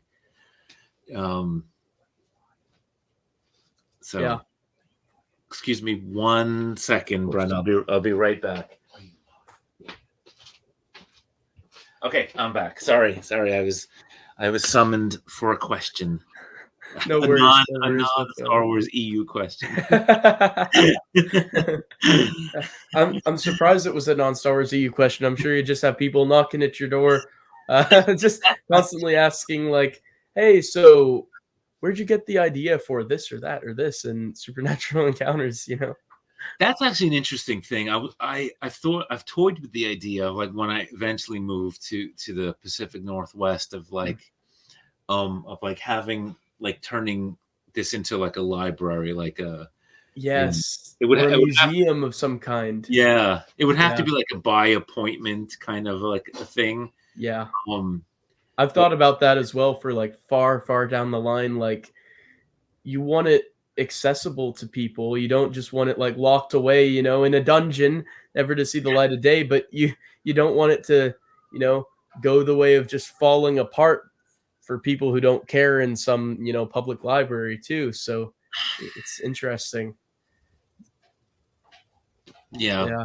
I will have to revisit these ideas, and I could brainstorm with you as to like what might be a cool way of doing that.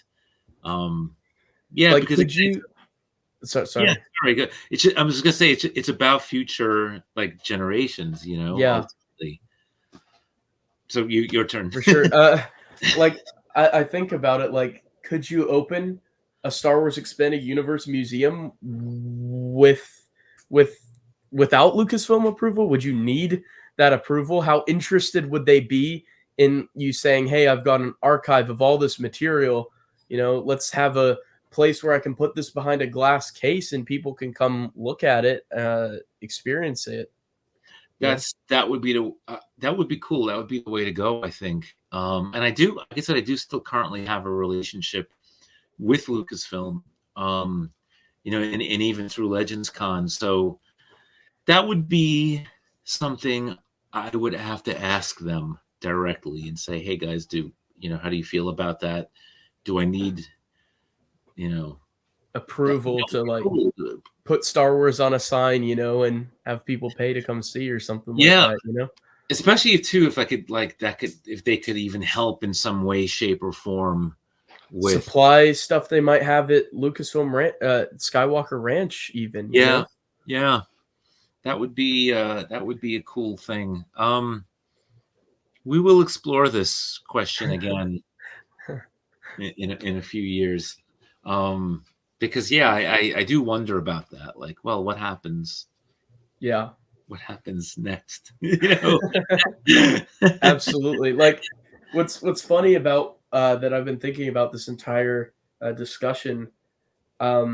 You're talking about stuff that you were doing and archiving like timelines in a pre-internet age and stuff that was really important work at the time. And like a lot of the work that you've done has impacted me who wasn't around until 2006. So like I'm a huge fan of so much of stuff that you were doing and taking steps to do before I existed.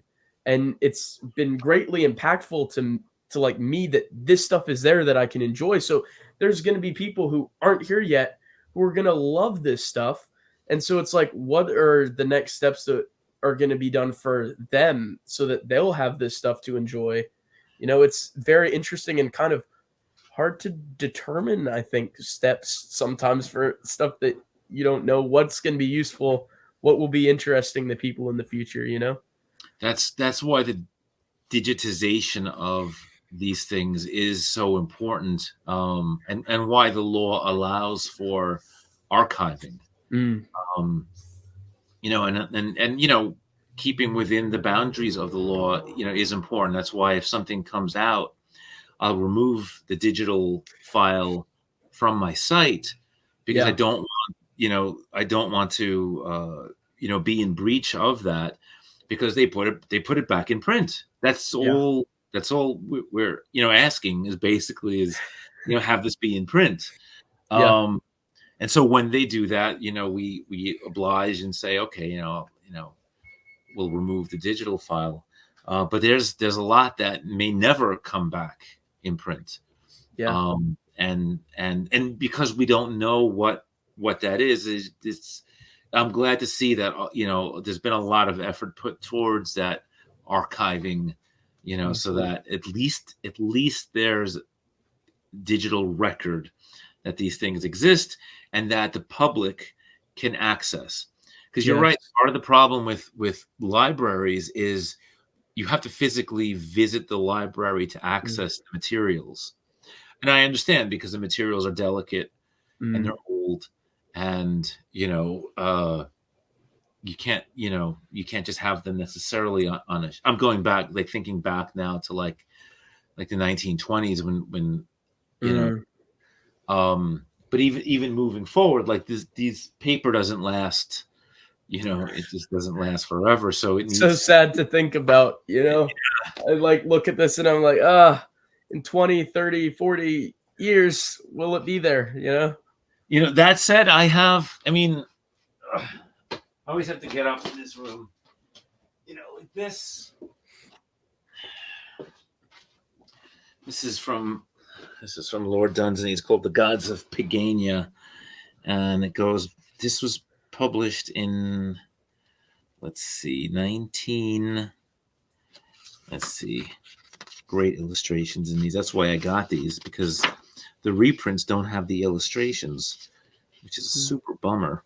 That is a bummer. This is from I want to say I don't know why there's no copyright date in here, but it's like 1908. Something like that. And it's still, it's still readable. I can still kind of open it up and read the pages and all that. So there is some sense of permanence with and this is an older stock of paper. Yeah. Before, we don't know how well, arguably some of the stuff that Star Wars is printed on is maybe cheaper than the quality of stuff from back then. So will this hold up the same way? That's a good question. That's a very good, because this almost feels like that, like the paper, like when you were in grade school, that used to color on. Yeah, it kind of feels like that. It's like thick quality paper and good binding too. That just lasts a bit longer. There's no bloody copyright date on here, but I think it's like 1908. So things, a lot of times having the conditions too. And then, there's the fear of flood and the fear of fire, which is the other concern. Yeah. So, and sunlight too. I'm worried sometimes when I open my window, because it'll enhance the destruction, I suppose. It'll bleach the yeah. So look, nobody said that this stuff was easy. Having a collection comes with a bit of research and work. Yeah, but it's worth it. Look at so cool. We have here. as you had said before we started recording a while ago, how you looked at my shelf, and I was looking at one of the books behind you, and I was thinking it was my shelf. I was thinking, I don't remember having that. And so then I looked behind me and I was like, oh, I don't. It's your shelf. That's great. It's a beautiful collection behind you. Really, really cool. It is behind you as well. Better organized than mine. Yours looks to be chronological. Yeah. Very nice. To save space, I went for still chronological, but by size, kind of, which bothers me that it's I not had it that chronological. Way. For several years, that's exactly how I had it. Was like yours, and then I don't know. I don't remember what caused me to. Oh, because I couldn't find anything, and so yeah. So I said, let me just put it chronologically, because at least then I'll know where it's supposed to be. Where it's yes. Because when it for research purposes, when you need to quickly pull out something, it's like I can't spend a half an hour here looking. I need to get into this quickly and get out. Find what it is, and so I think that's what caused me to rethink. Nice. And it's not even fully chronologically either, because the West End like the older role playing game stuff. I mean, there's a few things that aren't quite where they ought to be, but that's all right. That's close enough. Do you have anything missing? When's the last time you picked up something new for the collection? Is there stuff that's on your wish list still? Stuff that you'll still be able to get? The only thing I really want to get is the Marvel hardcover omnibuses. That's because I really like that These format. ones here. Yeah, I have a few. Like you'll see, there's a bunch. Some are soft cover and some are hardcover, but it's a pet peeve of mine that they go out of print as quickly as they do, and that Yeah, I don't always have the financial means to get them the when they moment come out. come out. Yeah, same. Yeah. You know, And you just know that if I don't pre-order for this massive sum in 3-4 months, it'll be double this price. So it's just rough. Luckily, they've reprinted the first like 2 or 3 epics that came out now. oh, good. So they did a second wave of printings, which is really good. So hopefully they'll continue to do that and get the prices down a bit. Glad to hear it. I know some people like the Dark Horse Digest omnibuses, but I don't like the smaller size. It is harder to read them. Yeah, it's harder to read. The artwork becomes a little more compacted, and I just think because some of the artwork is so great that These here, they deserve to be. Yeah. So I like the bigger size. I like the better. I like the more completist approach that Marvel took to them. yeah, and very very chronological as well, like brilliantly so. Yeah. Mike Hansen, huge props to him. Absolutely amazing. Oh yeah, Mike is the man. He's such a great guy. Absolute wonderful person. And he's heavy. He's a big believer in what we're talking about here. You know. Yes. I know from talking to him, he was itching to get some of the stuff reprinted that they can't because of stuff, the Dark Horse smaller stuff, the digest comics, the graphic novellas, and evasive action and stuff like that. He's itching to get that, but they couldn't do it, sadly. But that's a bummer. Yeah. And then what about the? That's probably what you're talking about. But let me. What about these guys?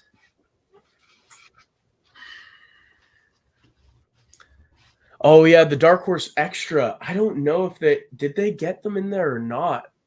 I don't know. I can't recall. I know those are in the Dark Horse smaller omnibuses. Did they reformat those got Dark Horse Extra in there? Like you can get I think in the one I have actually.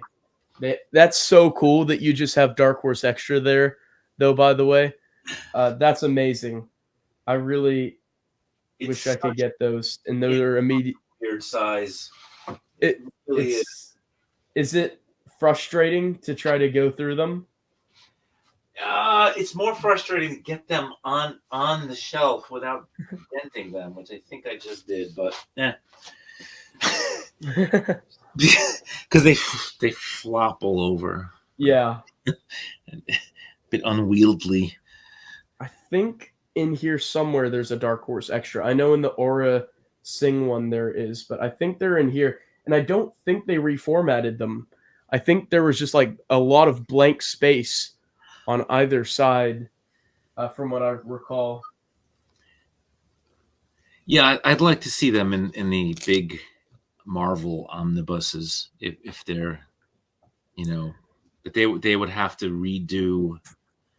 I was disappointed that Marvel didn't color in Death Mask and right with the Nightmare Demon. Yeah, that was that issue.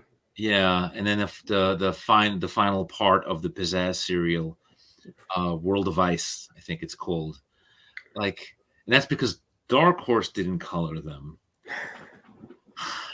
Yeah, which was frustrating to me because they remained the sole uncolored.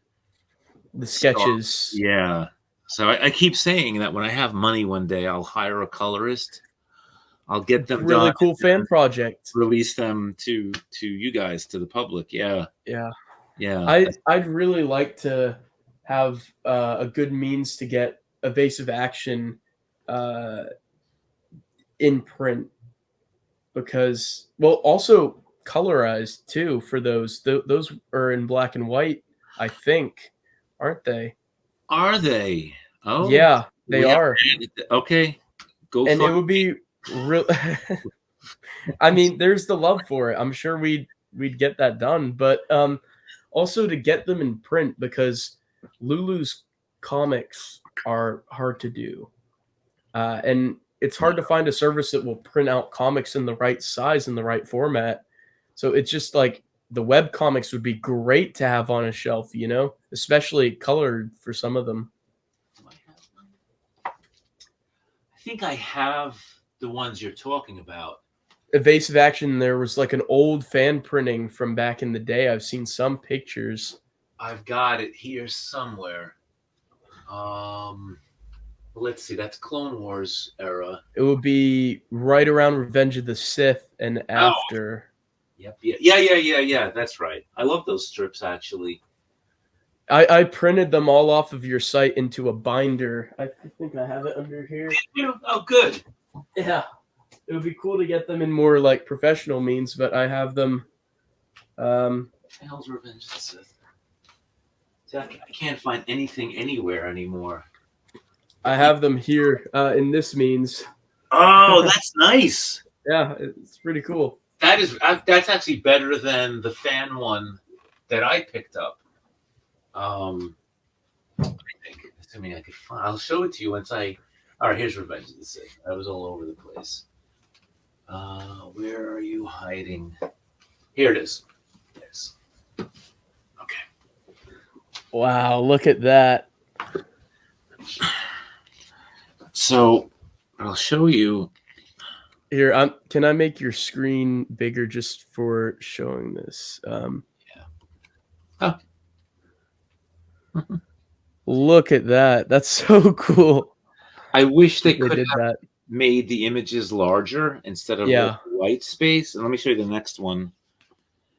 Did they do Rookie Rendezvous, the Rookies webcomics as well? I think that's in this one. Yeah, is that a lot thicker than the last one? Considerably. Oh wow, look at that. Let me open it. And it's a little better. Well, yeah, it's a little better than the last one I showed you. Yeah. It still is too much white space for my liking. Sure. I think these could have been, yeah, like, and then look at these. These get really small. Is it like glossy paper though? No, the cover is, but the interior is not. It's just standard, more like print paper. So they get hard to read. So this is the table of contents on it. I don't know if you can see it. Oh, very cool. They have Dark Horse Extra in there, the Prelude to Rebellion preview, Aura's Song, yeah, Battle for Theed. That's a cool one to have in there. And then Evasive Action. Oh, they had the Soul Calibur one in there too. That's very cool. Very, very neat. That's really awesome. I know those are really rare from speaking to some of the. I've spoken to 2 collectors who have them, and they're pretty rare now. The thought is that there aren't many of those, so it's really neat that they're there. But are they graphic novel trade paperback size? Did they get the sizing right on the exterior, or are they a bit bigger? They're like 8.5 by 11, maybe. They're very big. Yeah.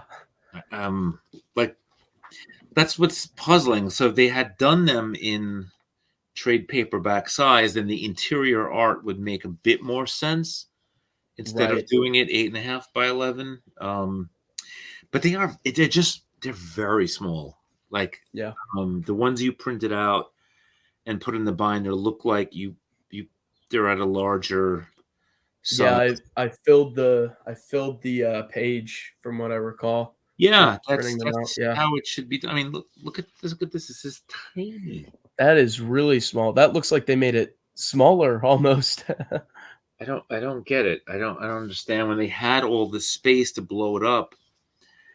At any Still really case, cool that they did that, so and it would cool. be a really great project to pay someone to design, an actual book designer, a professional, to get it full size, Yeah, and a colorist too would be really neat.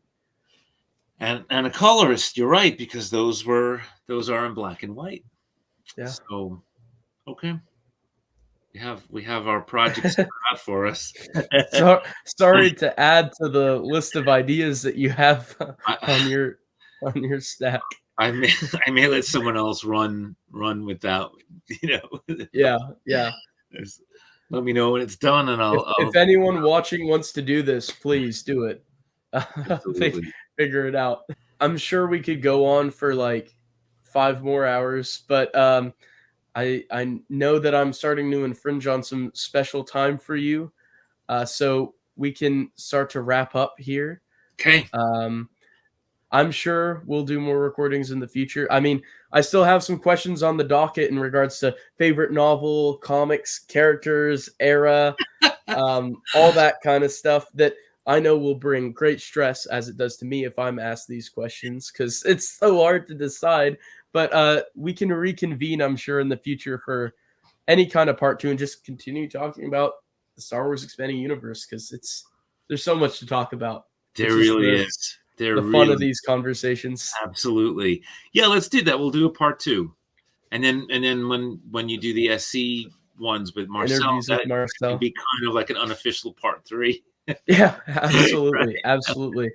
Thank you so much for giving of your time Oh, to talk with me today, and thank you for just being wonderful, being who you are. You're very much an inspiration to me and others. as you are to So thank you very me. much. Yeah. Yeah.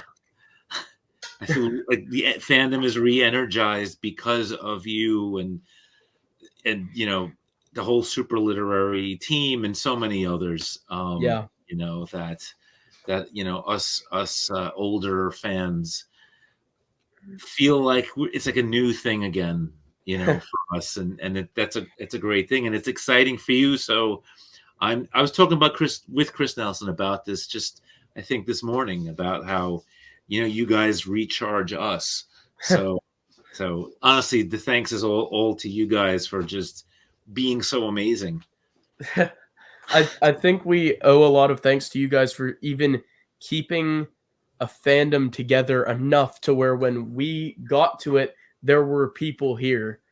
So thank you guys for not like in 2014 just giving up, like We're keeping away at it, we're not not giving up going as long as anywhere. you're around, and Marcel and Arthur and Maxine and the two Kens and Kyle and Corey and Harry and Robert and Edward and this and it's endless. It's endless amount of amazing people. So as long as you guys are around, we'll be around. Or at least I'll be around. As long as I can be around.